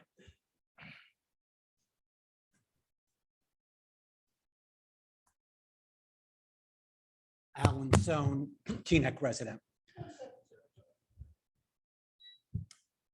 Ordinance 22 before you tonight is an unprecedented effort to wipe away the stench of corruption from an ordinance 9 that was already passed. Richard Price warned the council and planning board and flat out Ellie Katz and Mark Schwartz that they were selling out to the hospital if he only knew. In their complaint, the good neighbors of Teaneck described corrupt actions by Holy Name Hospital in its dealings with Deputy Mayor Katz and Deputy Mayor Schwartz. Most disturbingly, the complaint states in paragraphs 75 through 77 that the Class 2 member of the planning board, a sworn officer of the Teaneck Police Department, was chosen out of what must be 1,000 possible real estate agents to represent the hospital in the purchase of 115 Chadwick Road at a price tens of thousands of dollars above the asking price, for which he would be entitled to a substantial commission in his pocket. Just 5 months later, this same police officer / real estate agent / planning board member voted in favor of the master plan amendment for the hospital that just earned him a tidy commission. Just as he has been bought off over the years with tens of thousands of dollars from the Sanzari family at Glen Point, Ellie Katz was bought out. Mark Schwartz was bought out. This police officer was practically handed money by the hospital. In Holy Name's motion to intervene, the hospital acknowledges to the judge that every single one of the allegations made by the good neighbors of Teaneck about the payoff to the planning board member described in paragraphs 75, 76, and 77 of the complaint are true, just as it acknowledged the financial transactions it reached that benefited Katz and Schwartz. Last Wednesday, at a meeting about hiring a superintendent, Keith Kaplan channeled his inner Mitch McConnell and said that no action should be taken to replace Dr. Irving, as a majority of 5 seats would be up for vote on the Board of Ed. November 8th, after Ellie Katz, Mark Schwartz, and the officer who was a Class 2 member of the planning board are taken away in cuffs, voters will have a chance to throw out the shamelessly corrupt council and elect a new majority. Surely Keith would agree that the new council should have an opportunity to make this decision as well once they're gone. While Mr. Schwartz has finally joined Karen Organ in recusing, Ellie Katz also has a conflict and he refuses to recuse. Even if 22 is passed, the blatant corruption in the actions of the planning board will not be wiped away. I ask this council, and I ask all the supporters of Holy Name here tonight, do you condone outright bribery by the hospital in getting its way in this matter? Reject this ordinance, go back to the drawing board, reach a fair deal. Thank you, with the Mr. neighbors. Stone.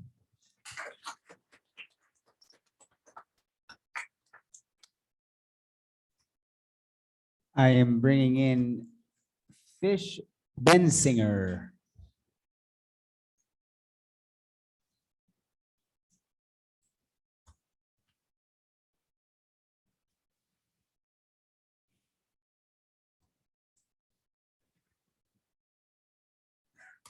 That looks like a pretty nice Zoom setup you have there, sir.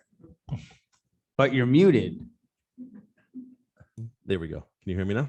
3 minutes, please say your name for the record. Thank you. My name is Special Bensinger. I live around the corner from the hospital. I want to say something similar to what I said last time. First of all, I love the hospital. In fact, 3 weeks ago on Saturday, on the Sabbath, my daughter had an emergency and I walked her to the hospital and they took fantastic care of us. And it's not the first time they've taken great care of us in the 8 years we lived in Teaneck.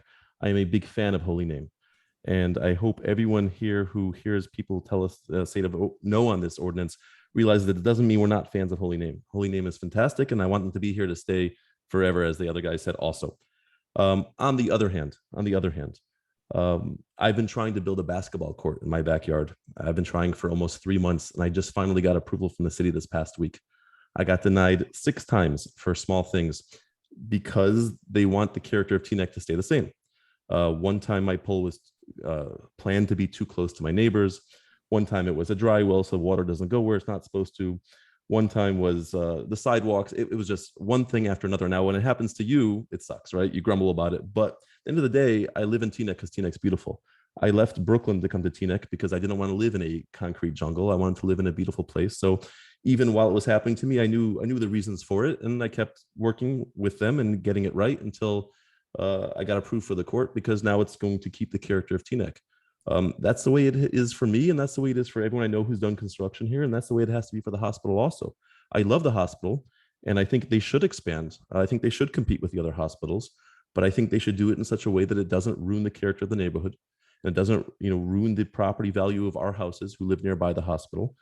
And I think this could be done. We could have a compromise. I don't think what the neighbors are asking is so crazy. I don't think the neighbors will get everything they want either. A compromise means both sides leave unhappy, right? I just think that the council putting all the power in the hospital side, it just ruins that. Then there's nothing.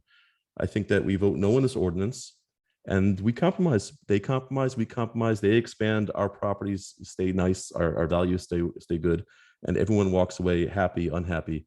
And again, I'm a big fan of Holy Name, and I'm saying this. That's all. Thank you.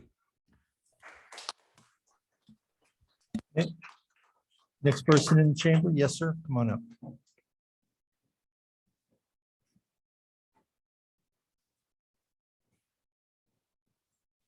Thank you.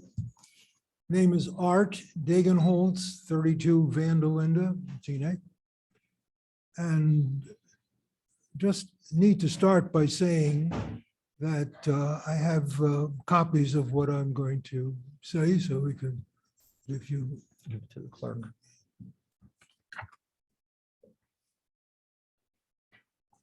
So when you look, I've been following the plans, of course, and reading the ordinance, the previous ordinance, current ordinance. Two of the very large structures that are planned are on Van der Linde Avenue, on the south side of the site. We've been living on 32 Van der Linde for over 50 years. So it's naturally a concern, and that's what I want to focus on today.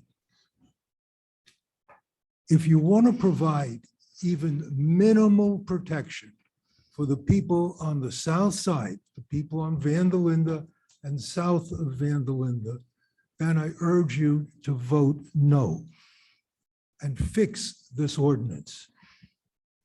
Please remember from everything that I say, that we are not against improvement of the hospital. We are for improvement of the hospital. But if you want to look at things, you need to look at things clearly. Let me give you 5 reasons why you should vote no.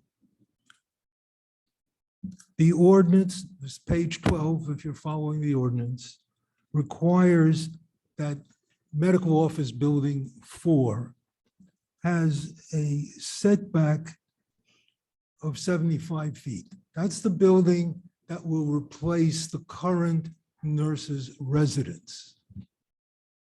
The current building has an effective setback of a little bit over 120 feet, approximately. And the reason for that is that Teaneck is not composed of absolutely straight streets. Van der Linde curves. So what we're asking is that the ordinance take cognizance of that and explicitly say that the new building will be built on the footprint of the existing building. That's what the plan originally showed. I can show you pictures of the original plan that was presented by the planner. And the Finish your sentence, Mr. Degenholz. okay. And that's what the ordinance was supposed to follow, but it didn't. Okay, thank you. Thank you. Is that it? Yeah, yes, that's your 3 minutes, Okay. sir. I'd like you to I have look it here. at 3, 4, and 5. It's very short, half a page. Okay, sir, 3 minutes because Thank I you have to very be much. fair to everybody else, sir. We have it here. Thank you.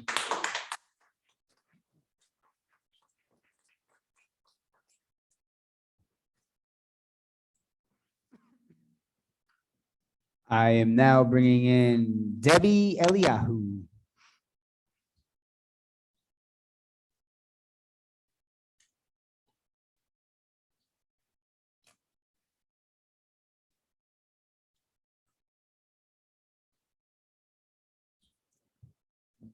Debbie, whenever you were ready, you are free to unmute. Free to show your screen if you'd like.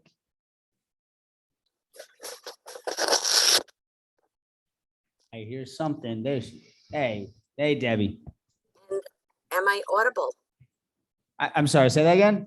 Am I audible? Yes, we can hear you. You have 3 minutes, my friend. Okay, I just would like to look at this from a different point of view.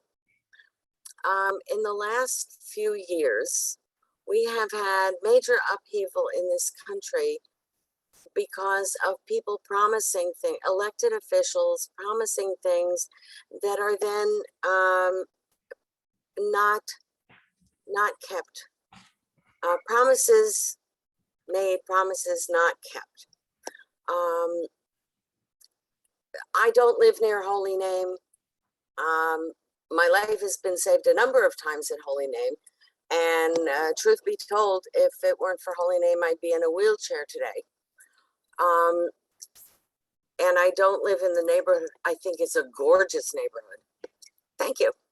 But I think that a lot of the tension in this country today is because elected officials made promises and then didn't keep them, or swore things under oath and then went back on those oaths. And I have been hearing since the beginning of when I first heard of this, that there would be no signing unless there are deed restrictions. And now I hear that there are different things. So I would just like to urge those that were in the negotiations to stand by what they promised, because it's important to have trust in our officials, because if we don't, then it's not just on this one item, but it's on other items. And it's important that we trust those to whom we give the power to make decisions over our very lives in this township. Thank you very much. Good night, and thank you all. Be well. Thank you. Anybody else here in the, yes, come on up.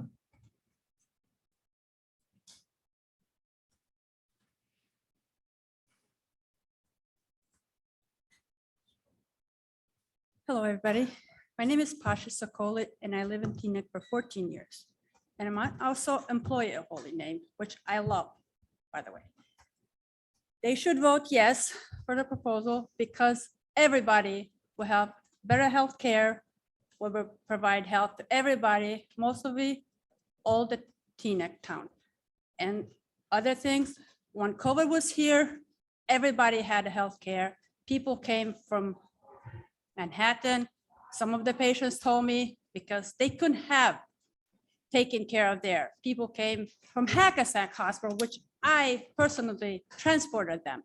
And they always said this was the best hospital they ever been to. So I wish everybody will agree at least in something to get this bill passed. So vote yes for Holy Name. Thank you. Miss, what was your last name, Miss? What was your last name? Sokoli. Thank you. Thank you, thank you, thank you. Oh, Zoom. I'm bringing in Denise Belcher.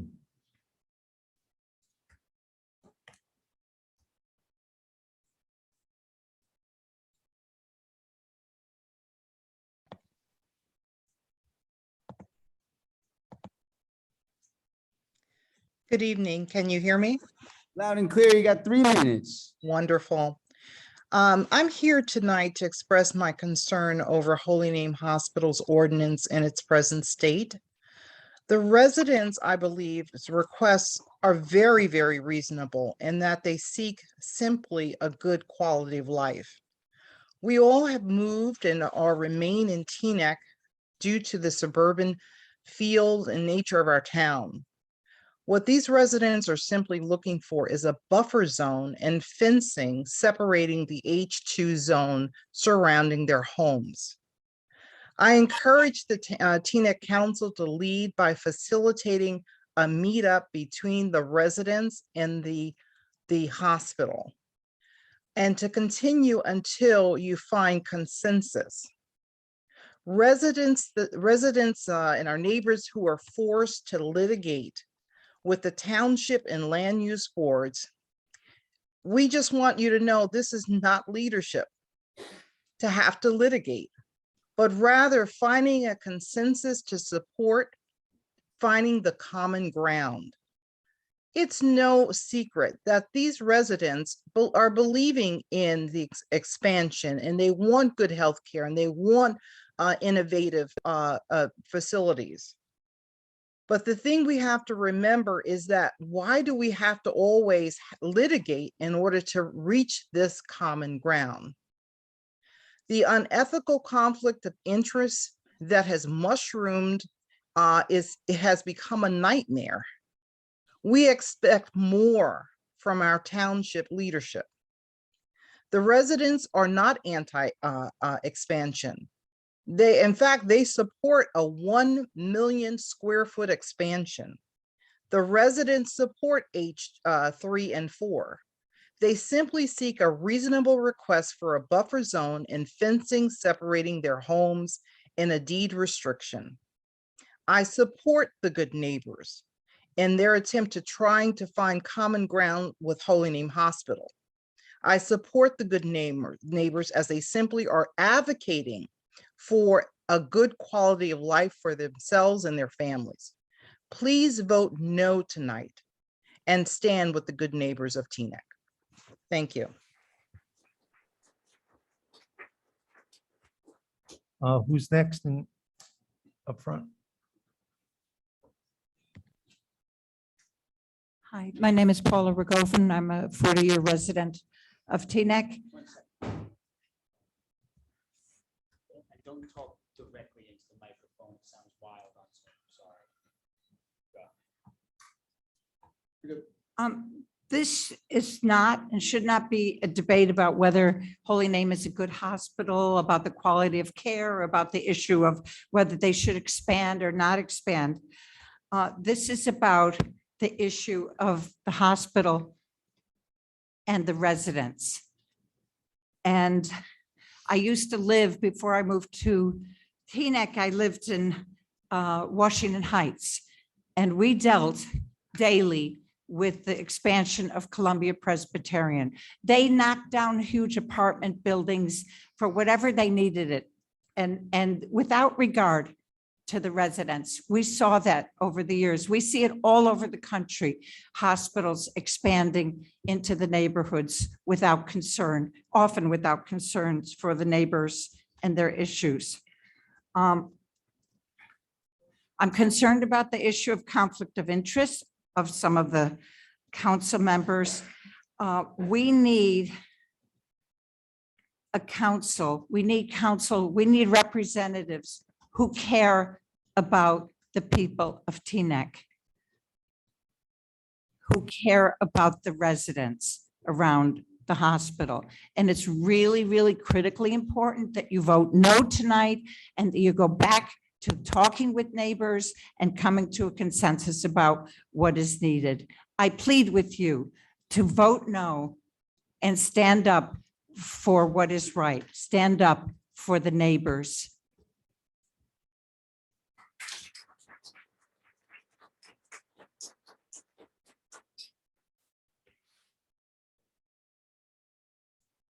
I am now bringing in Benjamin.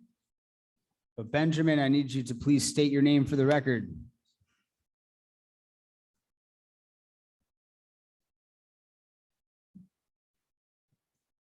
Hi, good evening. My name is Dr. Benjamin Rosenbluth. I'm a proud resident. Say that one more time, Benjamin. I'm sorry. I'm sorry? Say your name one more time for the record. My name is Dr. Benjamin Rosenbluth. Thank you. I'm a proud resident of Teaneck and employee of Holy Name Medical Center. There's really nothing new to be said, but it's worth saying again. We've said it before. Holy Name needs to be here and needs to be growing for the future of Teaneck. This plan really benefits everyone in the community. Please vote yes. Thank you.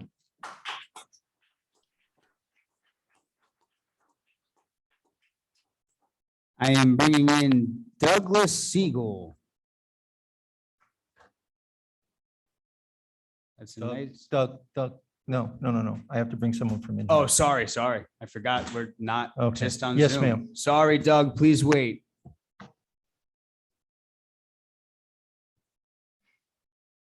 That was my fault, Mayor. My apologies. I forgot about all That's these okay. people here.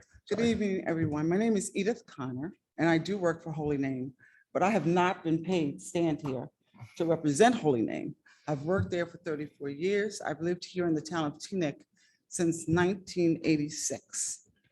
We have to expand. If you live in your home and you own it, you've had to make improvements. That's what's going on at Holy Name. For the 34 years that I've been there, we have done without doing things because of the residents who have bought their homes next to a hospital. You chose to do it. I don't criticize you for doing that, but you chose to do it. This hospital has to grow, it has to expand in order for us to improve the entire neighborhood for everyone.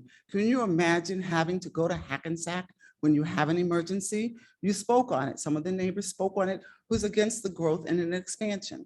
So it's unfair to the majority of the neighbors who don't live next door.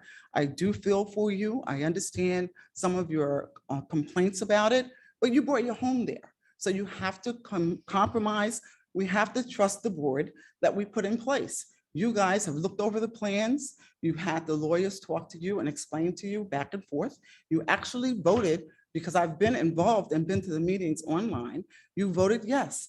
And then we still found all these criticisms as to why we need to do this revote. We are considering the revote, but you guys have already invested, looked into the situation. So I say, vote yes, and let's move on. Let's do what we need to do and stop spending up the money, having these meetings about the same thing over and over again. And I think that we can come to the compromise. Holy Name has been working with the neighbors. I know it for a fact. I've been there for 34 years and I have been involved. Thank you.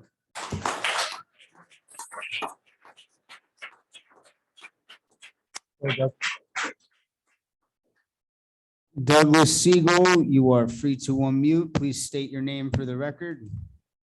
Douglas Siegel. Thank you. I'm a resident of Teaneck. And I have to say that as much as I sympathize with the hospital, I do believe that the good neighbor of Teaneck are correct. Good neighbors of Teaneck are correct. The reason I say this is because I've heard many people say that the hospital must expand and it must grow. And I have to agree with that 100%. But every member of the good neighbors of Teaneck who I've spoken with, and there are many, they all agree that the hospital should expand and it should grow and they should not be impeded from doing so. However, the question is not whether it should grow. The question is whether or not that growth should occur while protecting the neighbors, giving them reasonable accommodations. You can have both. If anyone says you can't have both, it's just not true. You can have both. The real question here is whether or not the hospital, who has all the power here, should be able to take advantage of a limited number of people who have limited voices to do something which they could get anyway. They just want to keep their options open in the future at the expense of the neighbors. That doesn't have to be that way. They can have everything they want, all the growth, all the protections for the neighborhood, all the expanded healthcare, expanded healthcare, all providing limited, reasonable accommodations to the neighbors, which is all that they want. And I haven't heard any person on behalf of the hospital or in support of this ordinance argue otherwise. Because no one has argued otherwise, I have to strongly urge for the ordinance to be voted no. Thank you. Someone in chamber wish to come up and speak? Yes.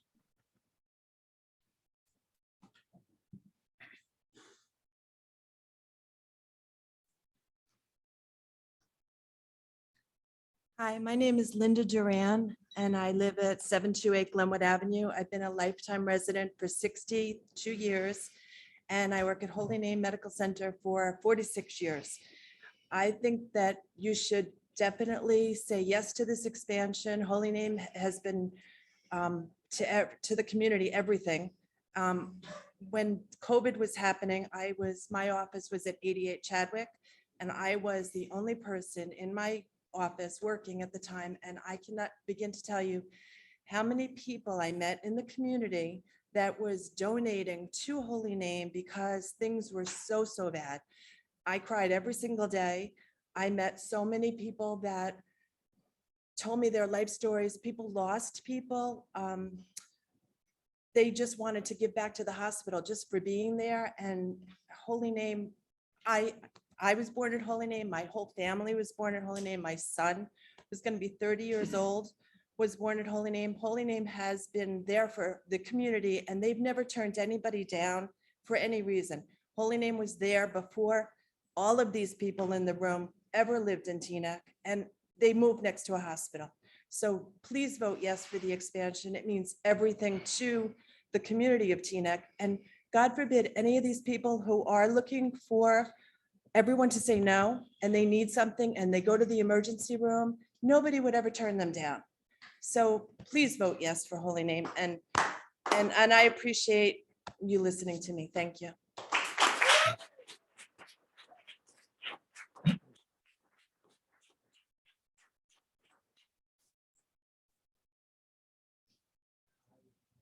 All right, I am bringing in Marie, but Marie, I need you to please state your name for the record.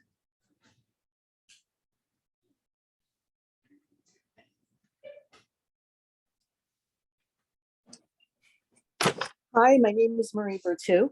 I've been a resident of Teaneck for over 35 years, and I. What was your last name? I apologize, Marie. I apologize. I couldn't hear you. Marie Bertu. All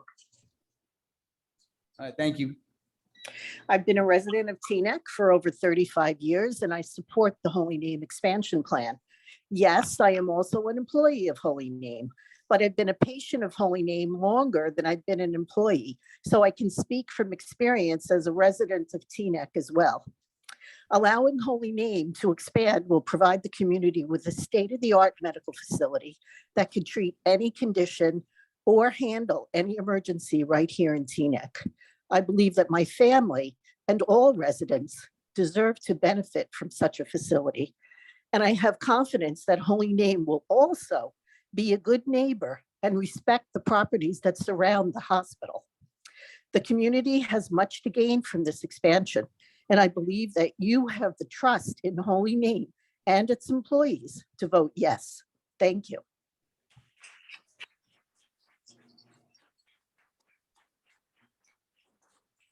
Anybody here in chamber wishing to speak? Yes.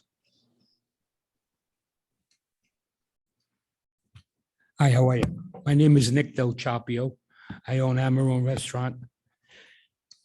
I've listened to all the residential people that will be affected by this, but I'm probably the closest business to the hospital expansion. Now, I know it will affect my business or could affect my business negatively. Okay, but I believe the development and growth of the hospital is essential for the town of Teaneck and for all the residents in Bergen County and wherever. I'm there 24 years. I'm looking across the street at the hospital all the time. It's a great run facility. I know with the expansion, there'll be some issues, business owners, residential, but there's no reason why we can't work together that we don't stop the expansion. Would not be good for the town and not be good for anybody. So please vote yes. Thank you very much.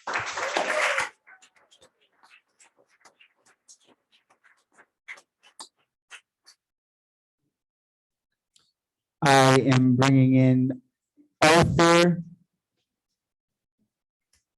East. Arthur East. Arthur, I apologize. Please state your name for the record once you're in and correct me.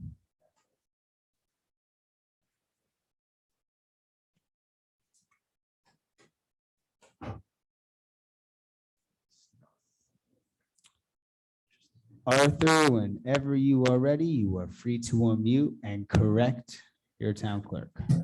Hello, it's Arthur Ice. Ice. I live on EIS. I live on Norma Road. I'm a neighbor of the hospital. I and all my neighbors are in favor of the hospital expanding, but in the direction away from the house or houses. It appears that this is what the hospital also wants. In their ads that appeared in many of the newspapers, they said, I'm not quoting exactly, but the future expansion will be in the direction away from our homes and towards the eastern end of their campus. well, as they say, the devil is in the details. We would like, as the neighbors, we would like a signed agreement with the hospital saying exactly how this expansion would take place and where they're allowed to build. And we would like to have this agreement. So what we're asking is for the council not to approve the ordinances until there's an agreement between the neighbors and the hospital. Thank you very much for your time. That's it. Anyone in chamber wishes to speak? Yes, ma'am, you in the back.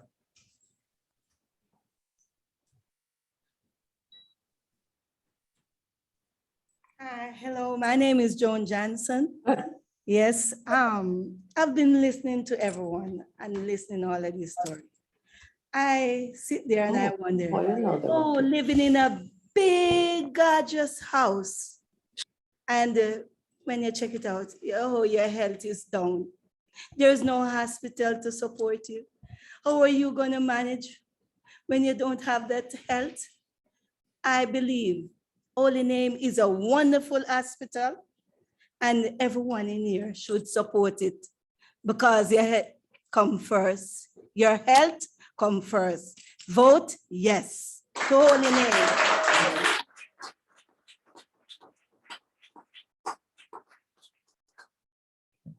Okay.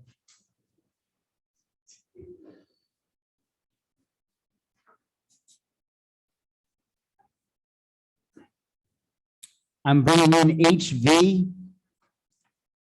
HV, please state your name for the record.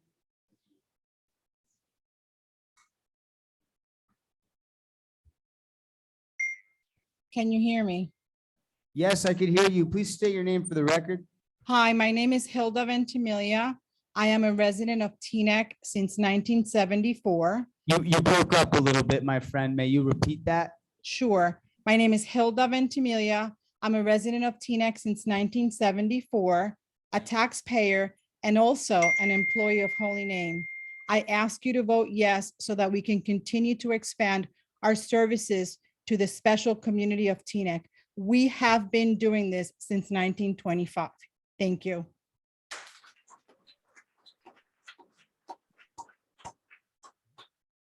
Anyone else here in chamber wishes to speak? Okay, seeing none. Okay, how about on? Okay. 3 hands on Zoom right now. I am bringing in, I just got another hand. I'm going to be bringing in G-Not. There's a few of the G-Nots on here. I need you to state your name for the record. I believe this is a nickname. I don't think that's their name.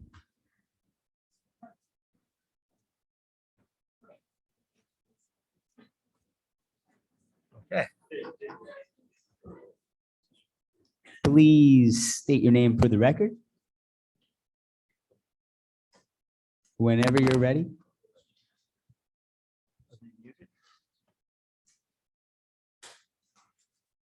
I have 2 other G-Nots to choose from, so you might miss your chance. Okay. So, yeah, I would go to another G-Not, but there's no defining difference between the names, so. G-Not, please. I'm bringing in another Well, G-Not. Maybe it's the same person. Hello? Oh, there you are, G-Not. Please state your name for the record. Sorry, my name is Nancy Fremid. I thought it was coming up on my screen with my name. Nancy, what? One more time.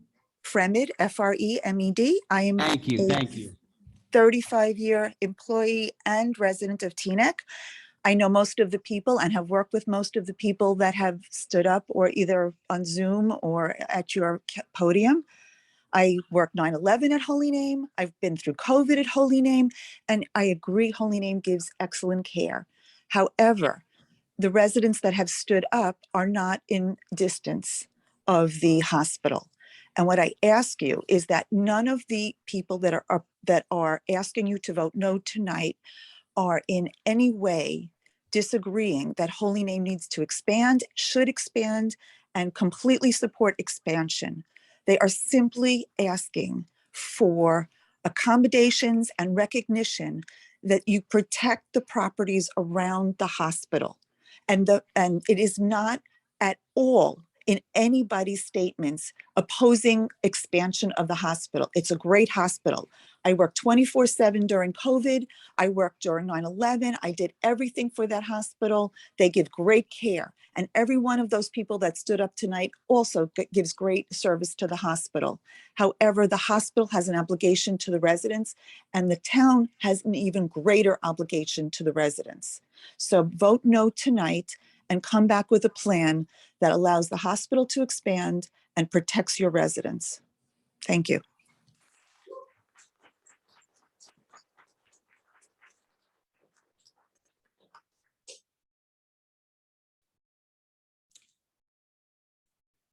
The GNAT that did not just go, Nancy, please unmute, because I can't tell the difference.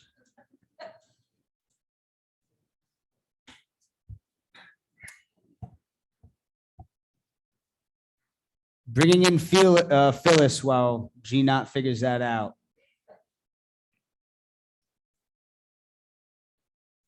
Phyllis Steele.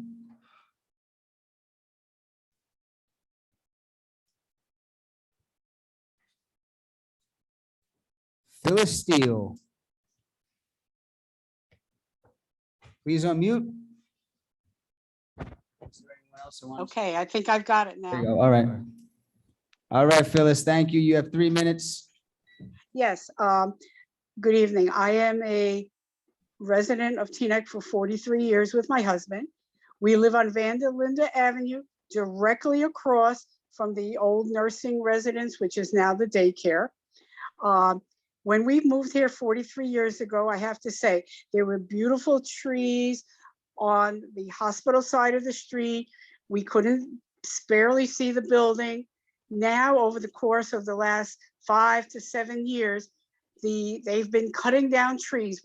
From about 12 trees, we're now down to 2 trees, some of which have had the branches dramatically cut. So I'm very concerned about this proposed buffer for 40 to 50 feet in between trees.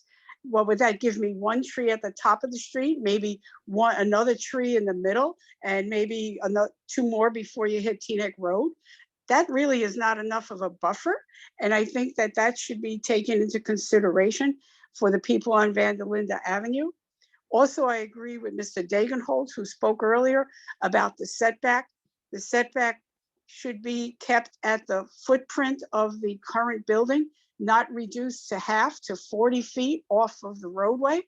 That would be hardly anything in order to keep the beauty of our neighborhood.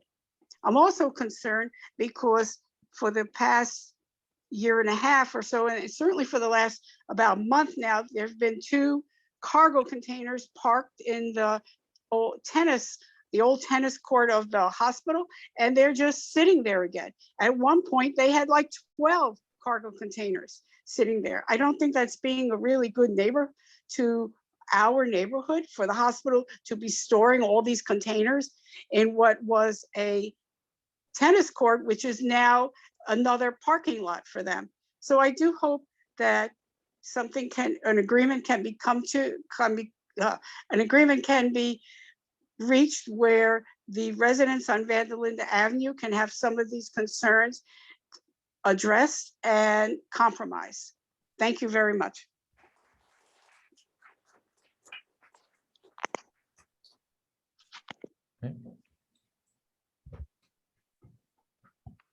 GNAT, there's 2 of you there still.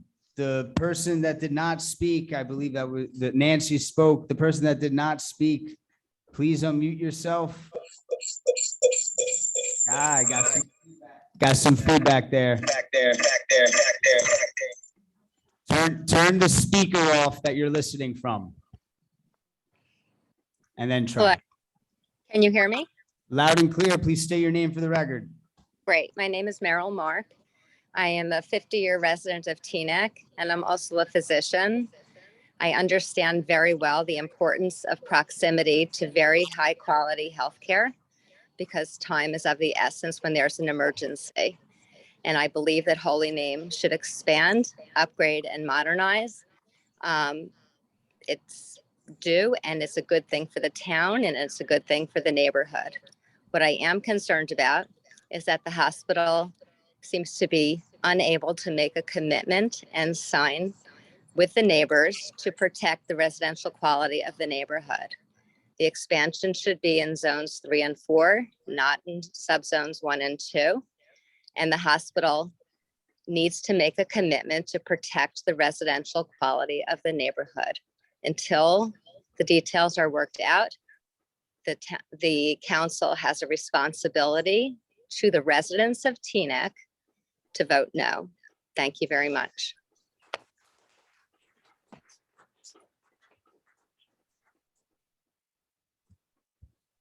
Is that it? I just need to get the G knot off the screen, sorry. One more G knot. All right, I'm bringing in Margot Fisher.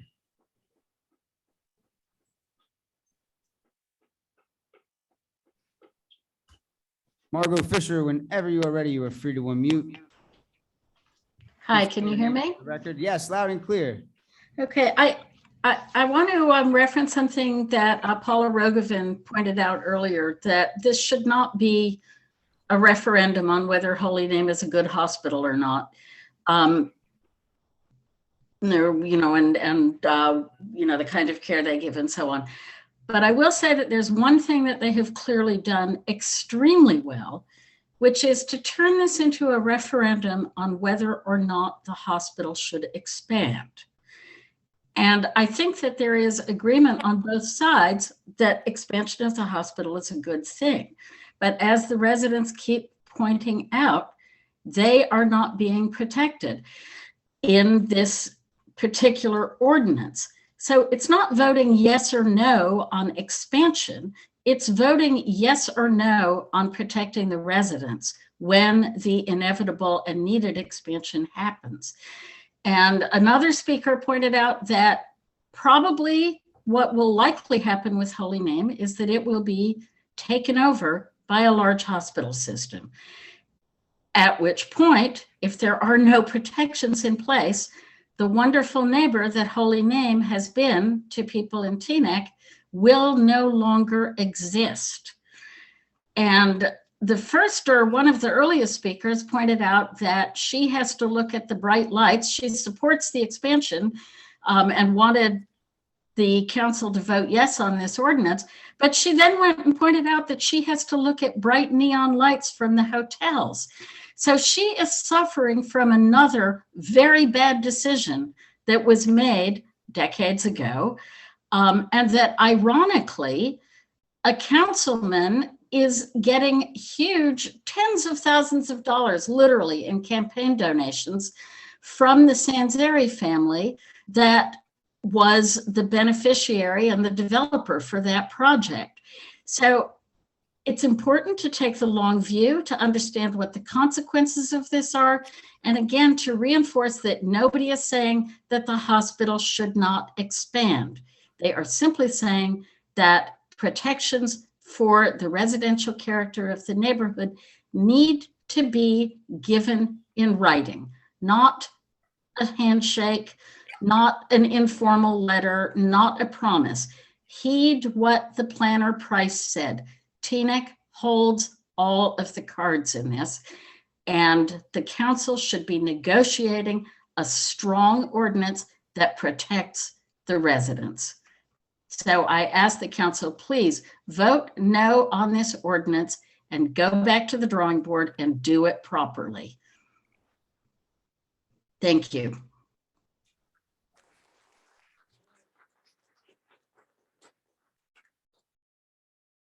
Is that it? I have Linda here. Linda, I need you to please state your name for the record.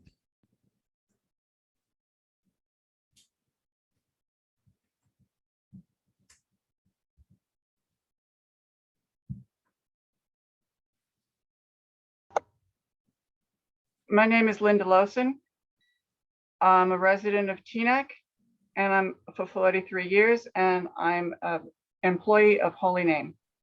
I've listened to all of the arguments on both sides tonight. And I've heard the residents say numerous times that the hospital needs to go back to the planning board. I know that the planning of this expansion has been going on for 2 years with compromises on both sides. The hospital has made a good faith pledge to remain a good neighbor to the hospital. I think you can see that. It's evidenced in the way the hospital maintains the property that we currently have. And I think that it's to the detriment of the rest of the residents of Teaneck to keep delaying this expansion for the special interests of some residents of Teaneck. I ask that the council would consider the wishes of all of the residents of Teaneck, not just a few who are represented tonight, and vote yes on this ordinance. Thank you.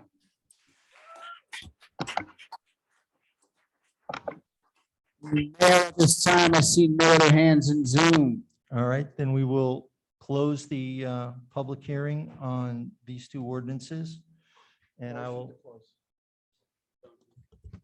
We're good.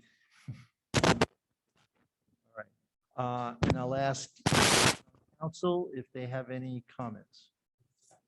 Councilman Kaplan. Thank you, Mr. Mayor. Boy, when I said elections moving from May to November would see politics infused, I didn't think I'd be compared to Mitch McConnell in June, but here we are. For the benefit of the public who may not have heard my remarks the other day, I just wanted to provide them a little context, which I think matters here.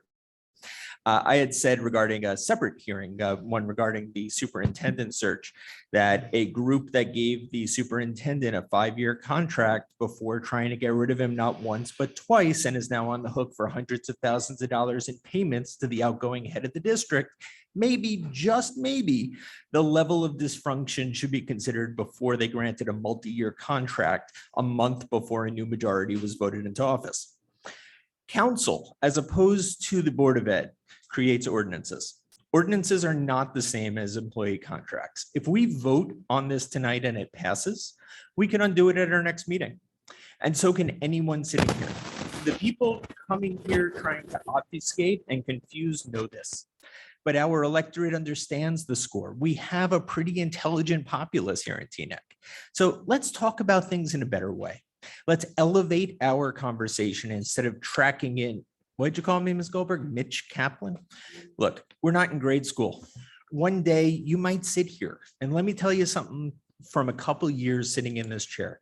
Statements like that will seem very foolish. Let's be better, and we deserve better now. There's no question that the hospital needs to be updated, and that an ordinance allowing that update to proceed is required. The neighbors and those against this ordinance repeatedly say that they're pro-expansion, just with different X, Y, and Z necessary. What are the X's? What are the Y's? What are the Z's? That's where the rubber meets the road in terms of governance. When handling negotiations, on multiple occasions, all the parties were asked, if they did this, would you agree? Would you sign at the bottom line? It wasn't meant to be the end all. It wasn't meant that the other side or, every side would agree to what you signed at the bottom. It was a concrete point of negotiation. It was a place where if we removed one item from one list and one item from another list, we can get to an end point. Throughout this entire process, I thought we would hopefully get to a place where everyone was happy, but at least end up in a place where everyone was the same amount of miserable. Negotiations are messy. That's a feature, not a bug, but every negotiation must come to an end at some point. The town can update its ordinances at any time.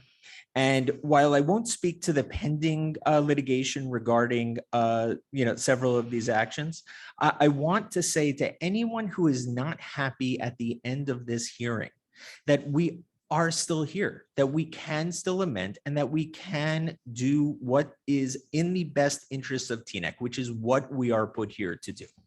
Thank you. Thank you, Councilman Kaplan.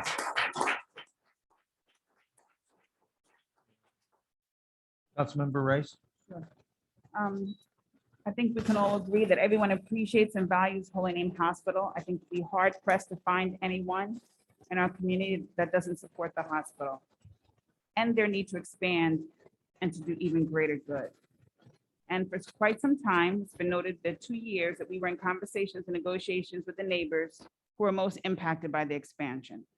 And while as in typical negotiations, they started very far apart, but over time, it appeared that they were very close to an agreement that would be in the best interest for both parties. I'm a lifelong member of this community and love the diversity that it champions. But with that comes vast differences and varied opinions and perspectives. But through communication and a desire to build equity and inclusion, we can seek what is in the best interest of all. I'm not convinced that the agreement could not be reached between both parties. I would like to see that the conversations and negotiations continue with the hospital and the neighbors so that they can all reach a mutually agreeable decision that benefits all parties. And therefore, I will be abstaining from this.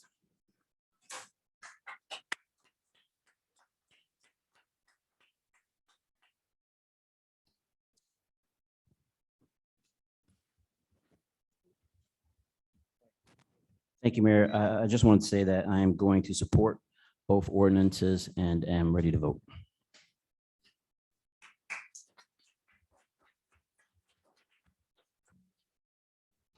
It's always sad to see neighbors versus neighbors, and it's even more disheartening to see neighbors versus a community hospital.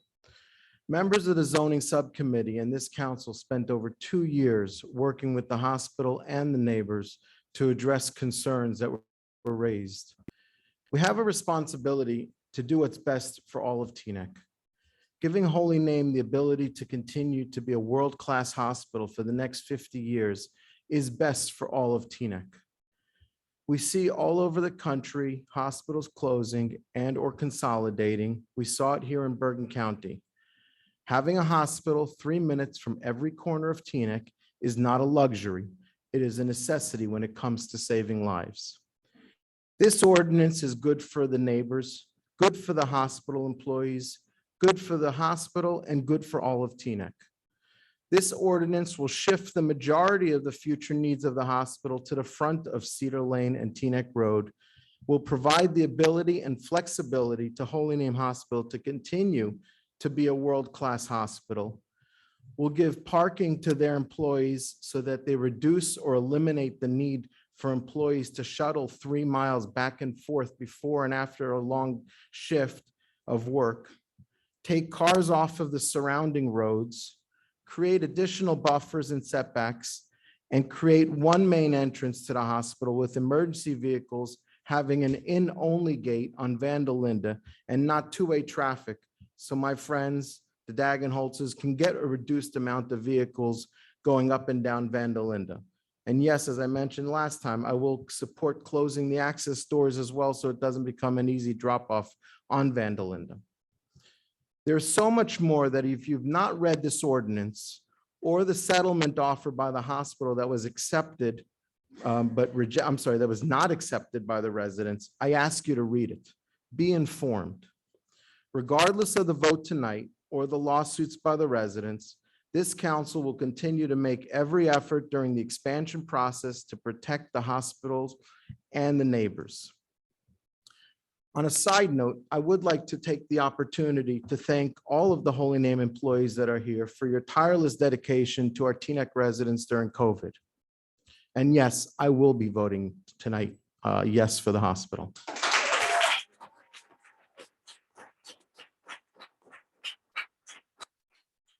Well, this has been a difficult decision to have to make. One thing that looks like is best for all, maybe not best for some. Something that will be best for some is not going to be necessarily best for all. So there's a give and a take that has to occur. And I think the key points here are, this has gone on for 2 years. There has been good faith effort and discussion. There has been given back and forth. And we're at this point where now a decision has to be made. All right. I want you to consider a couple of things here.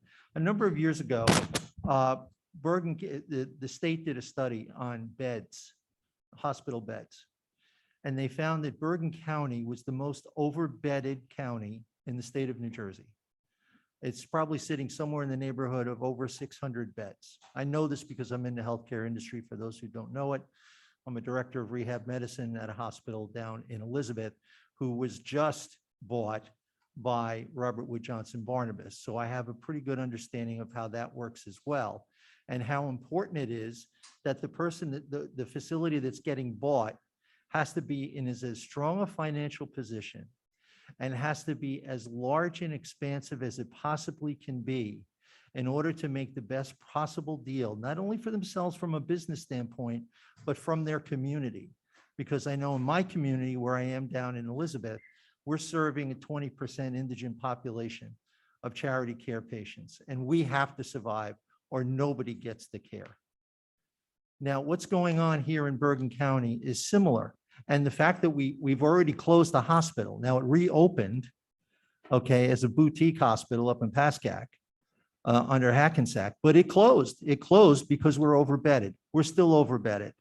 I don't know what Holy Name census is. I haven't gotten a chance to look at it, but I'm sure they're running about 50% of their total licensed beds. That's usually the amount that we're able to run. And at the same time, the hospitals are getting squeezed and squeezed and squeezed by the insurance companies. In order to deal and manage with the insurance companies, you have to be bigger, you have to have a higher number of people you're serving, and you have to have a higher number of services in order to negotiate rates that will let you stay alive.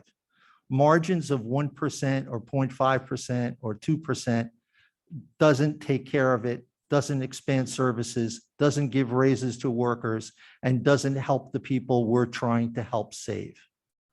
So while I understand the feelings on both sides of this, I also see the great need to support Holy Name in any way possible, because the healthcare economy and the hospital economy demands it. We have to help them. So I will be voting yes.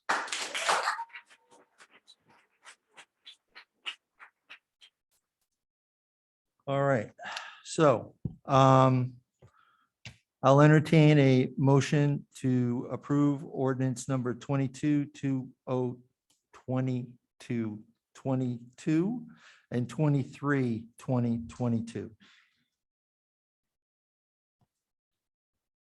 Seeking a motion.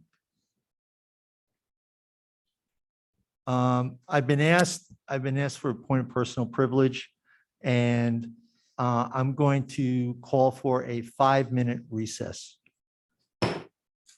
We will return in 5 minutes. Pause in the record, pause in the Zoom. We're not going to have a discussion, but I want to just place an emphasis here. We're represented by counsel. We can't stand up. I'm sorry. I apologize. Our Rob Simon is on the Zoom. You can call Rob in, please. Okay, Rob Simon, we're please we're bring just Rob going to in. be telling you something. That's fine. I'd like Rob Simon to be called in. That's to fine. represent us. That's fine. Thank you. Yeah, I'm bringing him in right now.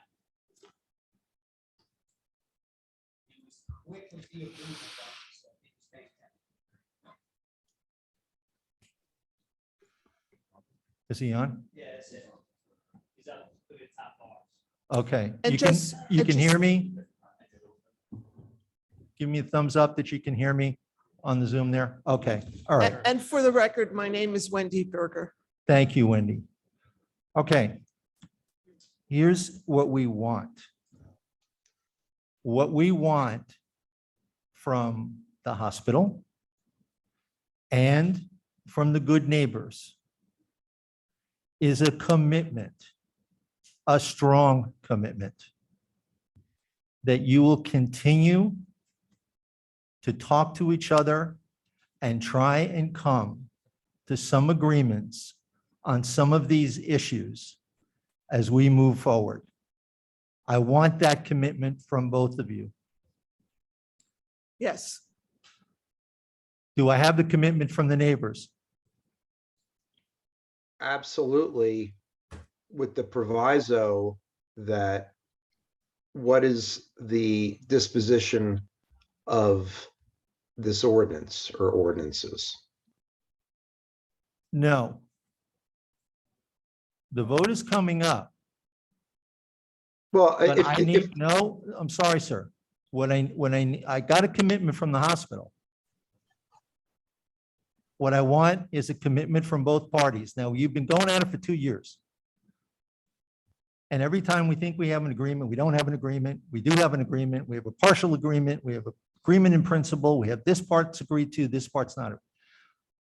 We want to give you, again, the opportunity, but we want that commitment that you will sit down and do this. absolutely, we will make that commitment, 110%.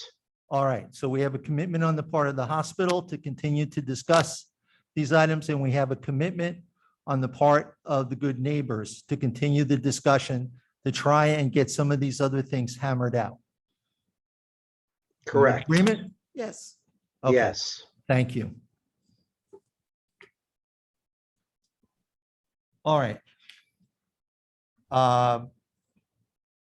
Doug, we have a motion to approve ordinance number 2022 and 2022. Do I hear a second? I'll make a second. Mr. Mayor, Yeah. do you want to do each ordinance by itself, or? I think we should, being that there was a protest filed on Oh, okay. 22.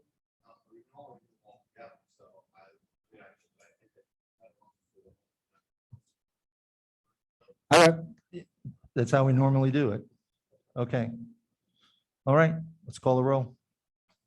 So that was a first from Mayor Dunleavy, a second from Deputy Mayor Katz. Councilwoman Rami Rice. Yes, with the agreed commitment on both parties to continue the negotiation discussions. Councilwoman Began. Yes. Councilman Organ. Oh, sorry. Councilman Kaplan. Yes. Deputy Mayor Katz. Yes on 22, 2022, and yes on 23, 2022, and also looking forward to continued dialogue. Mayor Dunleavy. Yes on both, and I too hope that dialogue continues because I think it's in the best interest of the town and everybody involved. Both adopted, publications going out tomorrow. Mayor, I think we need a motion to extend the meeting perhaps to 11:30. Do I have a motion to extend the meeting to 11:30? 11:30. Yes. Okay. Mr. Mayor, Yes. before we go to good and welfare, I wanted to make a motion to amend on the introduction later today, just so that people have the benefit of hearing it before good and welfare. Second. Go ahead. For ordinance 33-2022, and Doug, I'll send you the language so you don't need to type it. In section 33-23B1B, I want to add the following line to the paragraph, provided that the enlargement itself conforms with the setback and coverage limitations. The issue will be relevant when you see the ordinance. This is merely for introduction later if you accept the amendment. This is on 33. You'll be sending that language. Yes, I will email you the language, assuming it has 4 votes here. Is there a second? We got a need a roll second call? from, yep, roll call. Roll call on Councilman Kaplan's amendment, seconded by Councilman Pagan. Councilman Rami Rice. Councilman Pagan. Yes. Councilman Organ. Councilman Kaplan. Yes. Deputy Mayor Schwartz. Deputy Mayor Katz. Mayor Dunleavy. Yes. Amended. as- Language is in your inbox. Thank for all you. council and attorneys. Thank Okay. you. All right, now the meeting is open for good and welfare, for any issues, whatever. We'll start in chambers and then we'll go to Zoom. 1 second, Howard.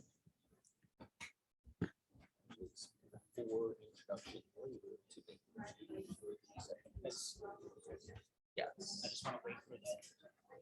Thank you. I'm just waiting Mr. for Rose, the, yeah, we'll just wait a moment. Everyone can stay. believe it or not, there's a whole other half of the meeting. Where's everyone going? Howard Rose is about to talk. Where's everyone going? Uh-oh. Is that a harbinger?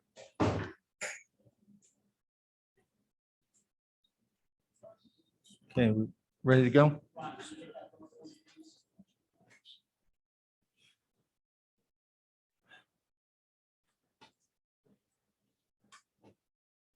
Sorry, Howard. Got it? Okay, Good evening again. Howard Rose, Teaneck resident.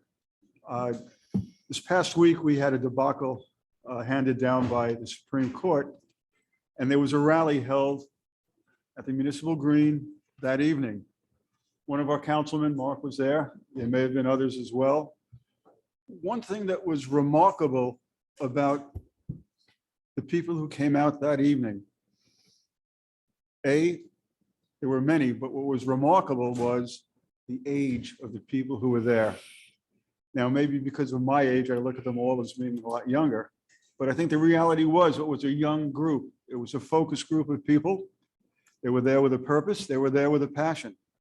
And again, they were younger than the traditional groups of people who come to the town green from various political gatherings. It was something to behold. I wish more of us were there. Wish more of you were there. And we'll see what happens in the future, because they say not all change is good, but all good is change. Right now, we're seeing some change. It's not good. do we have anybody in Zoom? Go ahead. I got one hand here, Mayor. I'm bringing in Laverne Lightburn. Miss Laverne Lightburn.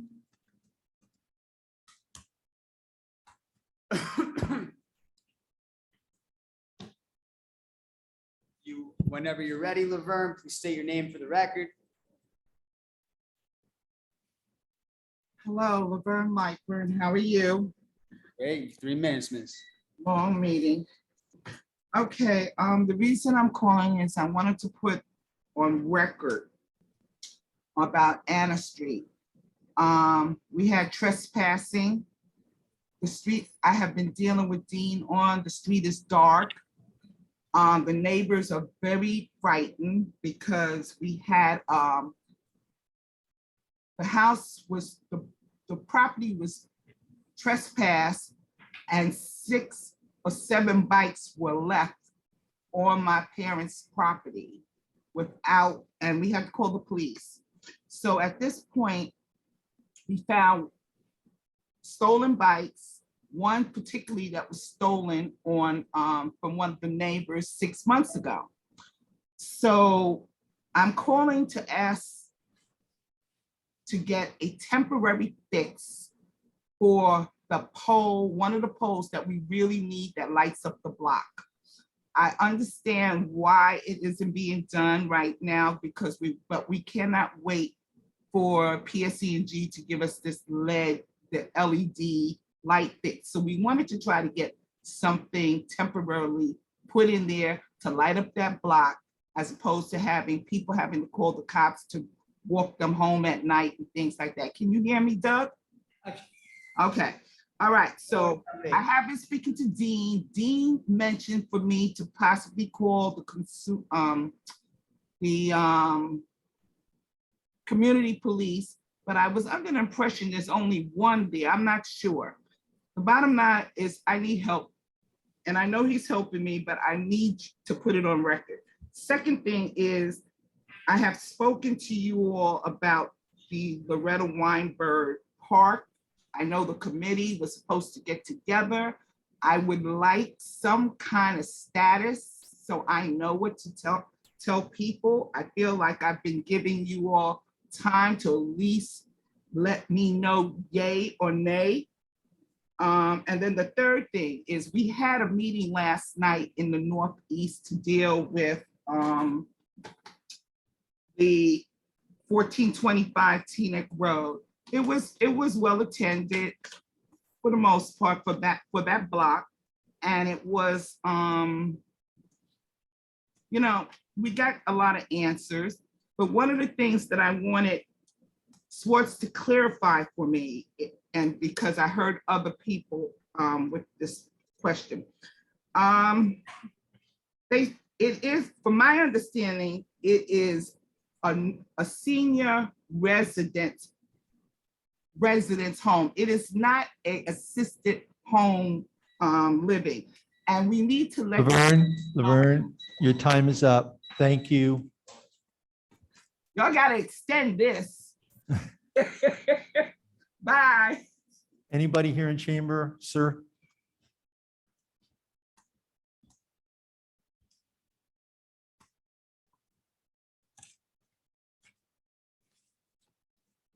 Hi, Larry Cohen. I'm a volunteer with the Humane Society of the United States.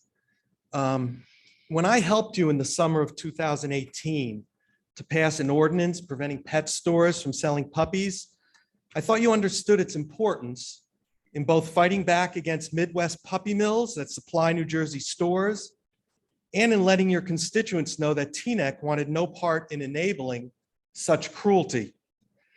Imagine my shock upon learning that Wayne's Puppies plans to open a store here.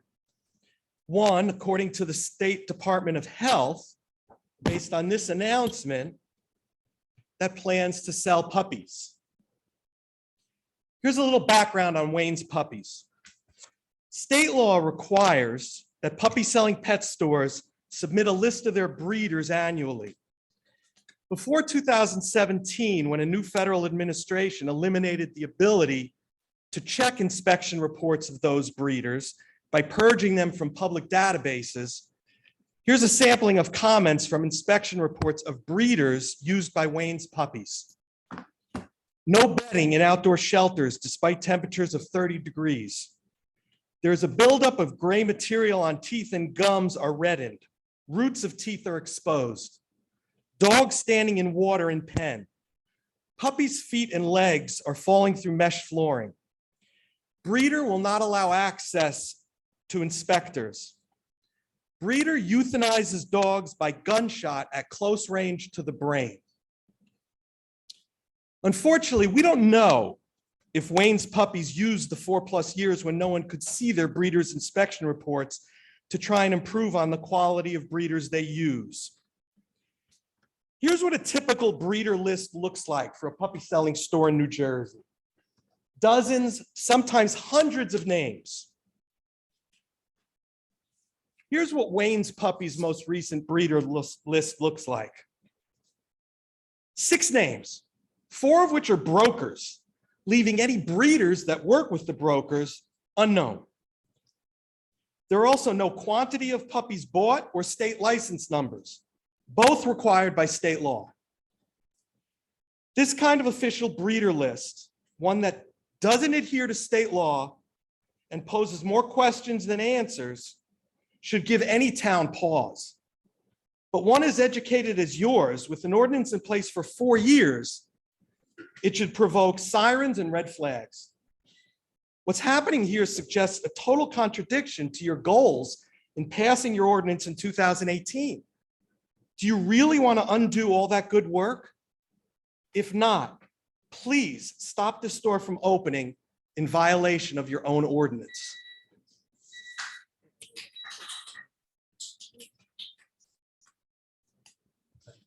Anybody on Zoom? Yes, I got a hand. Okay. Bringing in Margaret Baker.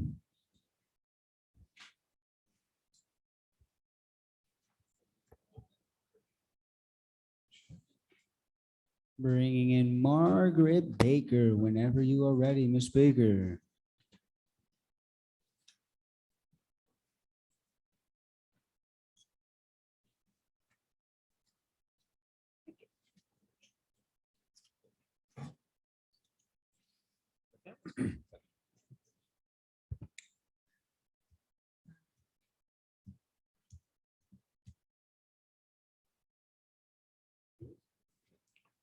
Miss Baker, whenever you're ready, please unmute.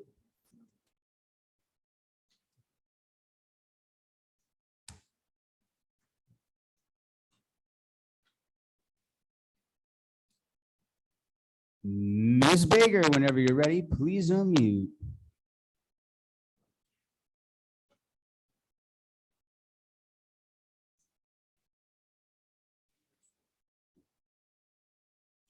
Okay, let's move to the next caller. That was the only hand in That was the Zoom. only hand? Yeah, maybe we'll wait up for if anyone's in All right, let public. me see. Is there anyone in? Hello? Oh, Miss Hello? Baker. Ms. Baker. Yes. 3 minutes whenever you're ready. Okay. I have been listening to the meeting. And I would just like to say, as a resident of Teaneck,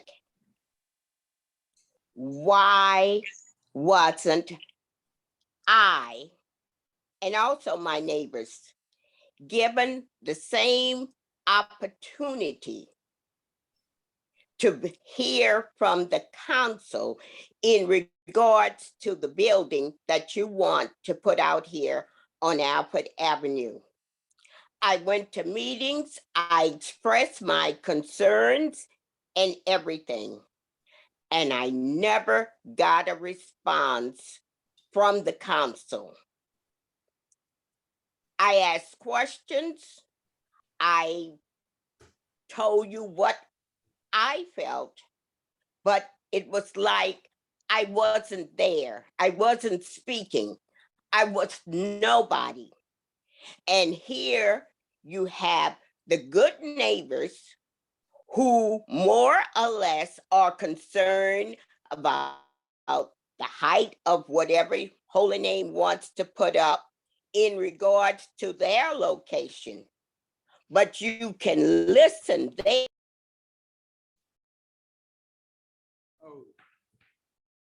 Miss What Baker, it happened? looks like you dropped off.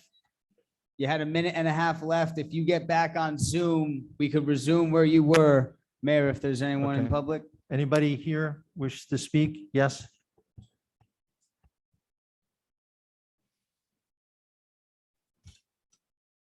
Hi, my name is Elissa Frank, and I am the New Jersey State Director for the Humane Society of the United States.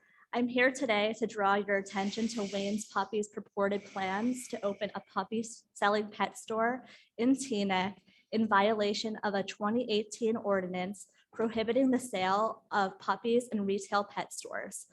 Although Wayne's Puppies advised my colleague that it only plans on keeping puppies at their Teaneck store, the practice of keeping puppies at the store is enough to trigger the state requirement that the store license in Teaneck as a kennel, pet store, shelter, or pound.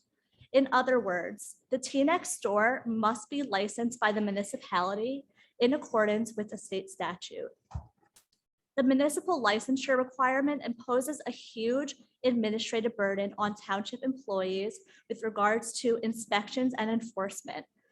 Prior to issuing a license, the township health department staff must inspect the facility to ensure that the operation complies with all laws as in compliance with state rules at governing sanitary operation of animal facilities.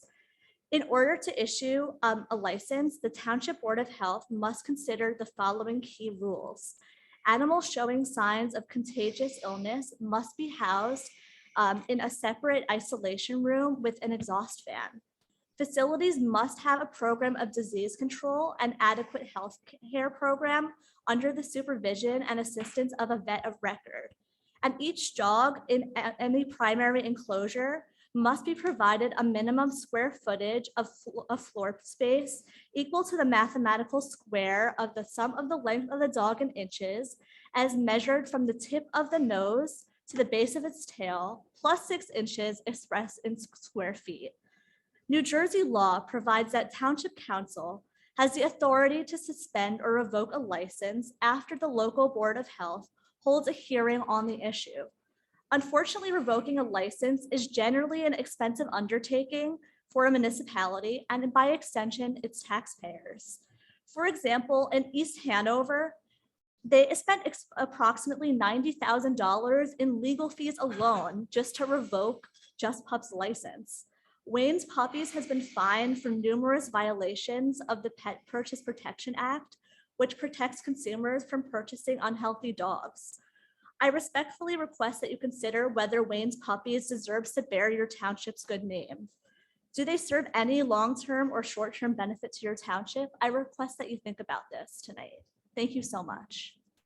Thank you. Zoom is clear? Yes. Okay.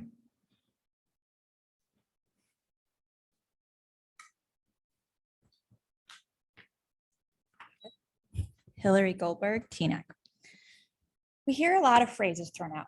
NIMBY, people against progress, overdevelopment, anti-development, high rises, blight, just to name a few. Somewhere in the middle is where we truly need to be. There is no dispute in my mind that our business areas need revitalization. There is no question in my mind that our business districts need foot traffic. With foot traffic comes businesses that people want to see in town, like Coffee Cult. So we have a catch-22. Does this council believe that without declaring these areas to be in need of redevelopment, that there would be no incentive for the property owners to revitalize their buildings? As Mr. Sohn pointed out at the planning board meeting last week, all of what Mr. Schwartz is seeking to be done can be done without declaring these areas to be in need of redevelopment. So why don't you? Using such criteria the planning board did last week, that someone fell, a fight broke out, a gas leak that was rectified, are insulting stretches that could be applied to all areas of town. When I was walking a number of years ago on Cedar Lane, there was a patch of ice. I fell and sprained my wrist. So is Cedar Lane going to be an area in need of redevelopment? Someone fell after all.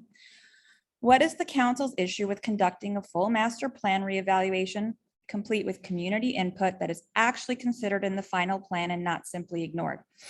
Evaluate the zoning for our business districts, have the council pass the zoning ordinances needed to change the business district consistent with the master plan. Would that not accomplish the same goal of revitalization? It would, except the part where the council gets to choose the developer behind closed doors. Who is the developer for all these areas? America is facing an affordable housing crisis. It is not just specific to Teaneck. Thank God we do not have a significant homeless problem in Teaneck. But throughout the country, we are seeing various solutions to the housing crisis. Housing impacts everyone, and the solution should not be made behind closed doors. The solution should not be to build primarily in one area of town. Should someone drive through the town with the largest number of affordable housing and say, that's where the poor people live? Mr. Schwartz's argument that the apartments are going up in other areas is not entirely wrong. There is a perfectly ugly building in the old fruit station on Palisade Avenue that is smack in the middle of single family housing. The solution should not be to put apartment buildings in residential zones. The solution should not be done with name calling and disregard those voices who those who voice concern and question the vision of only Mr. Schwartz. When this council simply cannot get their way, they choose to utilize loopholes, bypass the master plan, spot zone, block zone, and through area in need of redevelopment.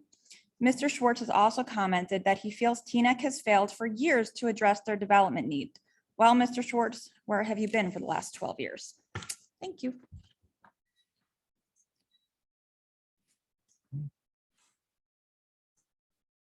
In the back, and then Cheryl.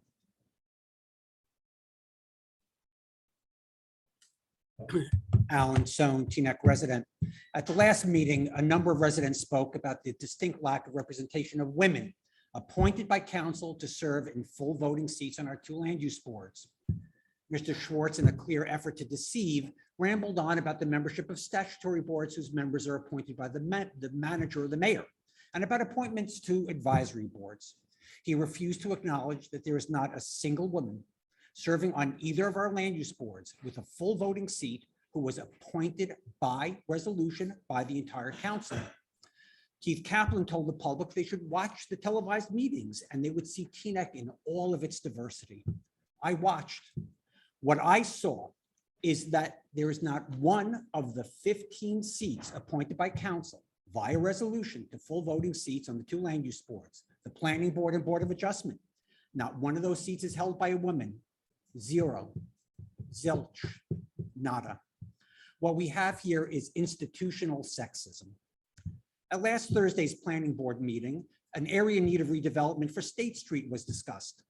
One of the properties was 120, 122 State Street, where the planner's report stated that there had been a gas leak and that at some point someone had fallen on the property.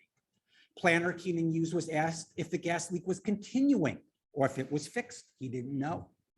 He was asked what the circumstances were about the fall on the sidewalk. Was it a defect in the pavement or did someone faint? Again, he had no answer. This area needed redevelopment passed regardless of the lack of meaningful answers to simple questions asked to the planner. Ellie Katz, in opposing the hiring of a code enforcement officer, estimated that 90% of all homes in Teaneck could be subject to violations. He may well be right, but this council is doing nothing to solve these problems. It's not a bug, it's a feature. Trivial and easily fixable problems, as at 120, 122 State Street, are an excuse to declare an AINR. This is just an argument to make something an area need a redevelopment. What we have here is a council that treats the master plan as if it was toilet paper. What we need is to stop using trivial and questionable arguments for areas that needed redevelopment and develop a master plan that reflects the needs, concerns, and wants of this township. We need a township council that appoints members to the planning board that are genuinely representative of the entire township, including the more than 50% of residents who are women. It should disturb us all that the entire process of development has been subverted. It has been taken over by a zoning subcommittee that is run and operated as a subsidiary by Mr. Katz and Mr. Schwartz for their own personal interests. This has to end once and for all. This November 8th, it can. Thank you very much. Anyone else here in chambers wish to speak? Yes.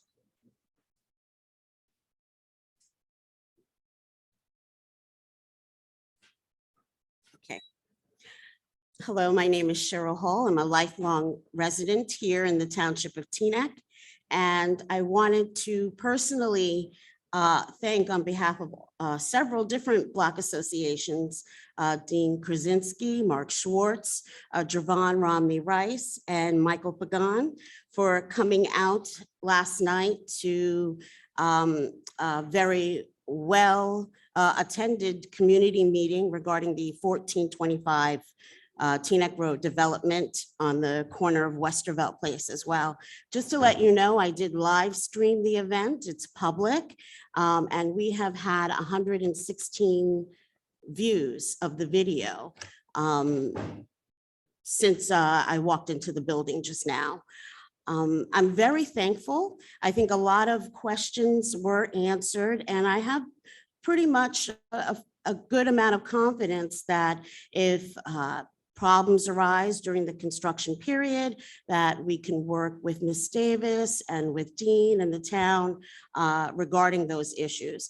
And in all honesty, I think the community is welcoming Ms. Davis, into our area. I still have some serious concerns regarding fire. Unfortunately, we only had 10 minutes last night. And I do not understand why all 4 fire stations in the township of Teaneck do not have equal equipment, especially an area that is under heavy, redevelopment. I think that this issue might be, interesting as well to those that are moving in.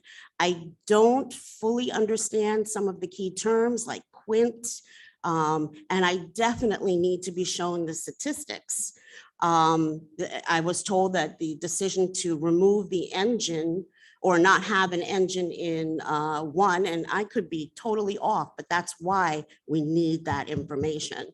But that decision not to have an engine at headquarters was a statistical decision. So I don't understand why the statistics in the Northeast are different than another area within Teaneck, and how it's not all equal in terms of the equipment and the facilities. We do need a separate meeting on fire. I'm asking the council to set something up, maybe in August, so that the community can come out. We have concerns. We're not trying to stop anything or obstruct anything. We just need some information, especially concerning fire, but I will also help with anything else. Thank you. Thank you. Anyone else in chambers wishing to speak? No? All right, then do we have someone on Zoom? Yeah, yeah. Let me have a motion to Motion to extend to extend to 11:45. 11:45, Mr. Mayor. Okay, second. All in favor? All right. Yep. A closed good and welfare. And now we will have comments from council. I'll start to my left. Thank you. Regarding renaming of parks, I know a lot of our parks were named because people donated the land. If anybody wants to donate 10 acres, I will gladly name the park after you. Regarding naming it after politicians, look, I'm from the Mario Cuomo school, where he said, if somebody wants to name something after me, it could be a stickball field in Queens, but beyond that, no. We have a problem in this country where politicians are so horrible that a halfway decent one seems to deserve a monument. If a politician is great, like terrific, what should happen is they should get a thank you. And they should get a thank you, and that is it. We should not deify our politicians. We should not name parks after them for doing a great job. A great job is what they are supposed to do as a baseline. Sorry, anybody here that, wants something named after them. If I ever claim to put my name on a park, my God, vote it down. Regarding issues of, we hear, I guess it's silly season with the ballots going out soon, or the petitions. But look, people are going to come up here and say institutional sexism, right? We have people that put in requests to be on boards. And if you are out there and you want to be on one of our statutory boards, put in an application. What winds up happening is people put in applications and they come in for an interview and we speak to them. Some of them we see how they work out on boards. There are differing views, and that's good, right? We vote in elections to have differing views about who you put on. Nobody, at least, Teaneck, wants 9 Amy Coney Barretts deciding abortion, right? No one. So just having women, Jews, Muslims, nobody wants a particular group. They want somebody who is diverse, and we all want someone who's acceptable for our greater views.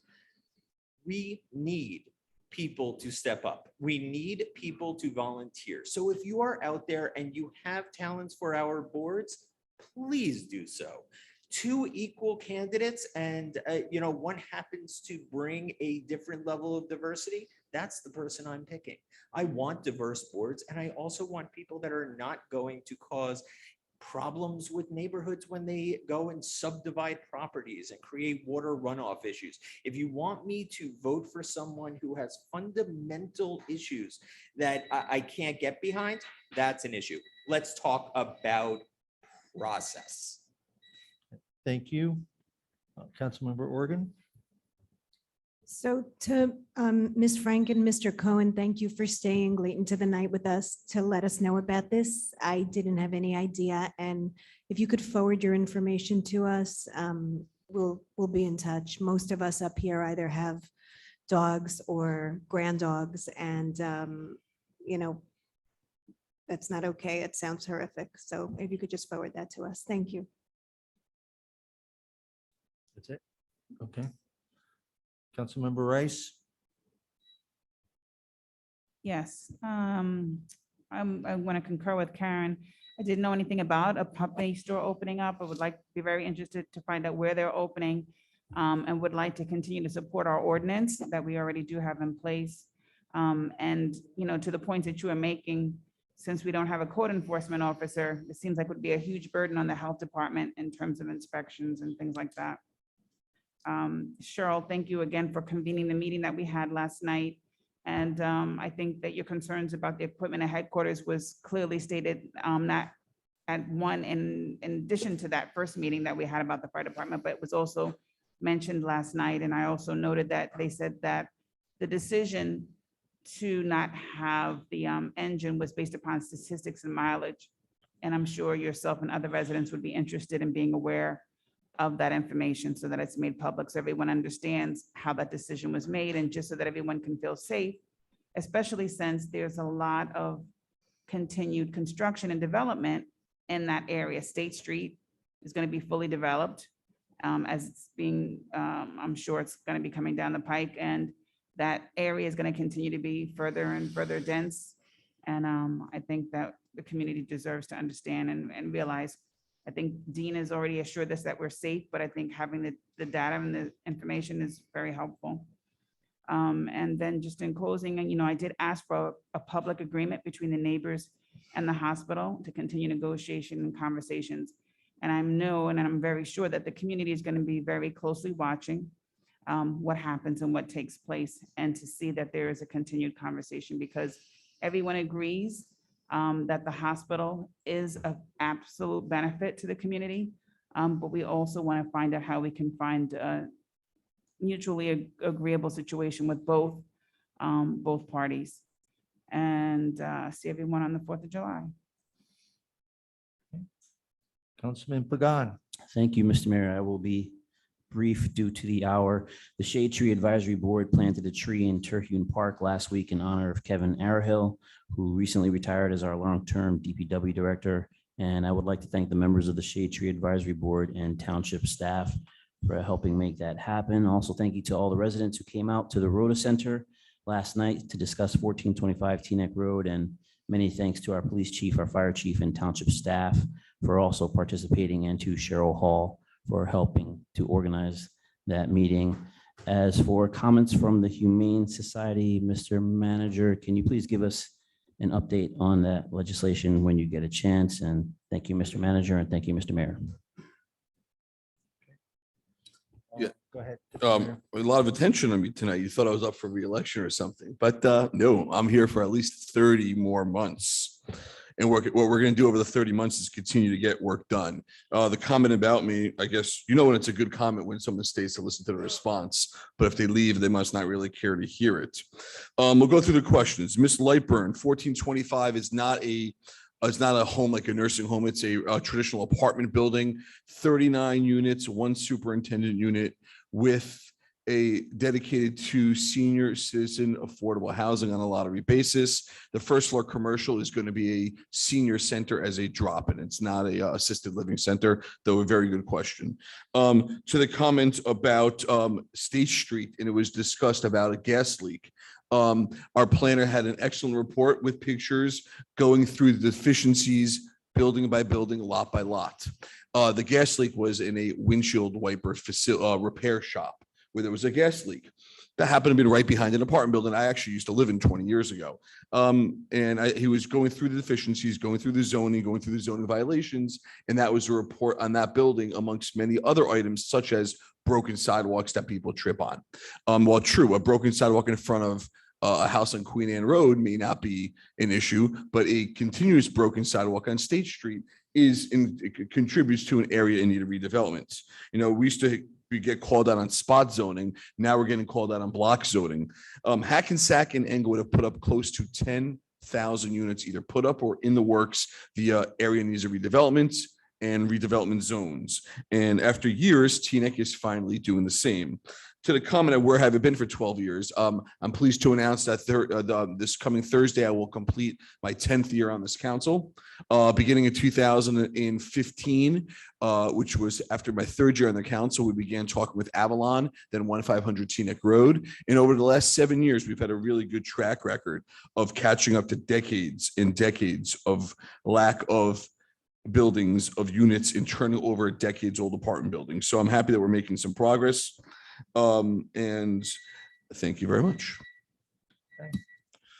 All right, I'll be very brief. I was at the rally last week as well, and I want to thank Teaneck Women Together, who once I was seen there allowed me to speak.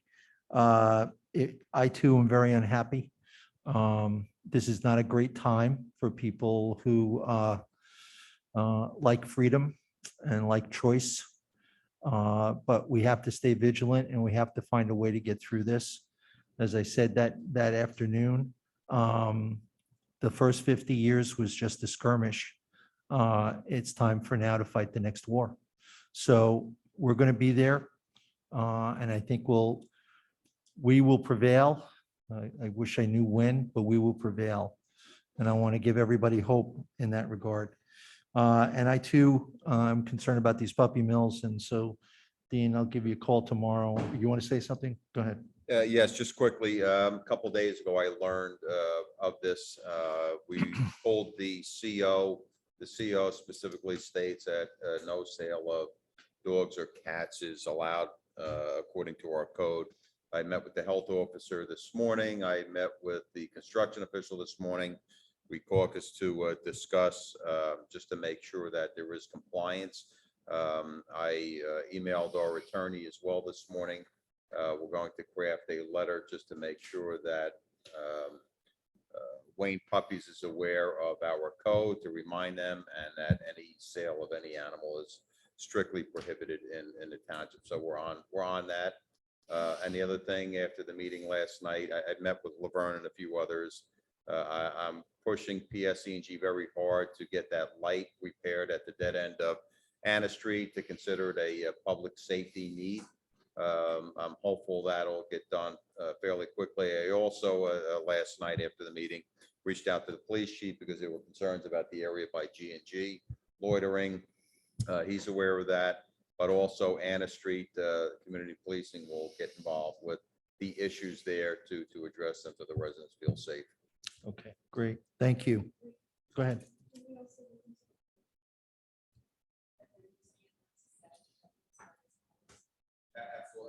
Absolutely, and that's the reason why I wanted the attorney to get involved with this as well. Okay. All right, moving on. Let's go to the consent agenda. Doug, if you could read the amount of bill list into the record. With honor, sir. And yes, I will also take this time to remind us of what is contained in the consent agenda, because I understand your hard copy may not be reflective of what we got right now. So we are considering in our consent agenda this evening, one raffle, 2 sets of minutes, resolutions 184 through 209. That is not my timer. Don't be fooled. Resolutions 184 to 209-2022. 205-2022 is 205 to 208-2022 are liquor licenses that we did not have a chance to get you hard copies of. I will just recite very quickly to you so you are aware which liquor licenses these are. 205 is for Nobu, which is the pasta factory. 206 is GNV, which is Teaneck Liquors. 207 is the Loyal Order of Moose Lodge. 208 is Mocha Blue. There's one liquor license that did not make the cut. However, they are a pocket license, so it's really no concern of them if they get it done on our next meeting, July 12th. 209-2022 is the resolution that was walked in at the beginning of tonight to affirm all of the meetings for the rest of the year to be starting at 6:30 p.m. and also to be in the hybrid format. Correct. Okay. And then the bill list in the amount of $384,904.57. Okay. Do I have a motion to I'll move the make- consent? Motion Schwartz. Second. Can I make a motion to pull some items? Sure, go ahead. 208, Pulling 208 from the consent agenda. Correct, Councilwoman Rice? yes, correct. 208. Okay. That's That's Mocha Blue that's liquor Mocha Blue. license. Okay. All right, so then we have a motion and second on the table for everything I just mentioned, except resolution number 208-2022, which is the Mocha Blue liquor Call license. the roll, please. Councilwoman Rami Rice, Yes, with an abstention on the bills list? Councilman Began, Councilman Morgan, Yes. Councilman Kaplan. Yes. Deputy Mayor Schwartz. Yes. Deputy Mayor Katz. Yes. I don't even look like him. It's late. Mayor Dunleavy. Yes. All right, yes or no? Okay, so 208. Councilmember Rice. May I just thank everyone for reappointing me under 190 one, I just want to thank everyone for their trust in appointing me to the planning board for the next year. Thank you. You're welcome. Okay, Councilmember Rice, 208. Yeah, I just had a question regarding 208, because I know there was some concern with the structure that they put there, and I understand that it's that it has remained. I had a question about that when we first initially had a discussion about giving them a liquor license, not to mention we had to like continue to go after them to receive additional information. So I'm just wondering if this really serves our best interest. They haven't been in compliance with the structure that they built. And I'm just, I don't know if this is a facility that is really going to be in compliant in other areas, and I have concerns. Councilmember Organ. So my finger was actually on the button to pull it also. If we're going to approve it, it has to be contingent upon them being fully compliant with what the engineering department and the zoning department and the manager has given them. They pretty much laughed at us. They received a letter in February and the structure's still there. It hasn't been taken down. It hasn't been fixed. So we've done it before. We where- did that recently with East Japanese Yeah. last year with their lot. Did you want to say that? Yeah, Mayor, I sent an email out to council this afternoon on the encroachment issue of the public right of way. They have until July 11th to remove it. If not, Public Works will go there, take it down. The engineering department completed the affidavit for the process of filing a complaint with our municipal court as well. And- So do we want to table 208 at this point? I believe that if you, and correct me if I'm wrong, if you table it, they are in trouble and we will lose the license forever. We can pass on contingency, and if they don't meet the contingency, that will. For our purpose. And That the- is correct. Yes, and the main concern about, because Mocha Blue, I believe, just completed that transfer, if I remember correctly. So they're good in regards to the livelihood of the license, but if they miss the approval tonight and planned on serving on 4th of July, they would not be able to serve on 4th of July. Okay. They'd have to go to the state for help. Add interim permit. Thank you, Deputy Clerk DeNortre. Sorry if I'm wrong, Sure.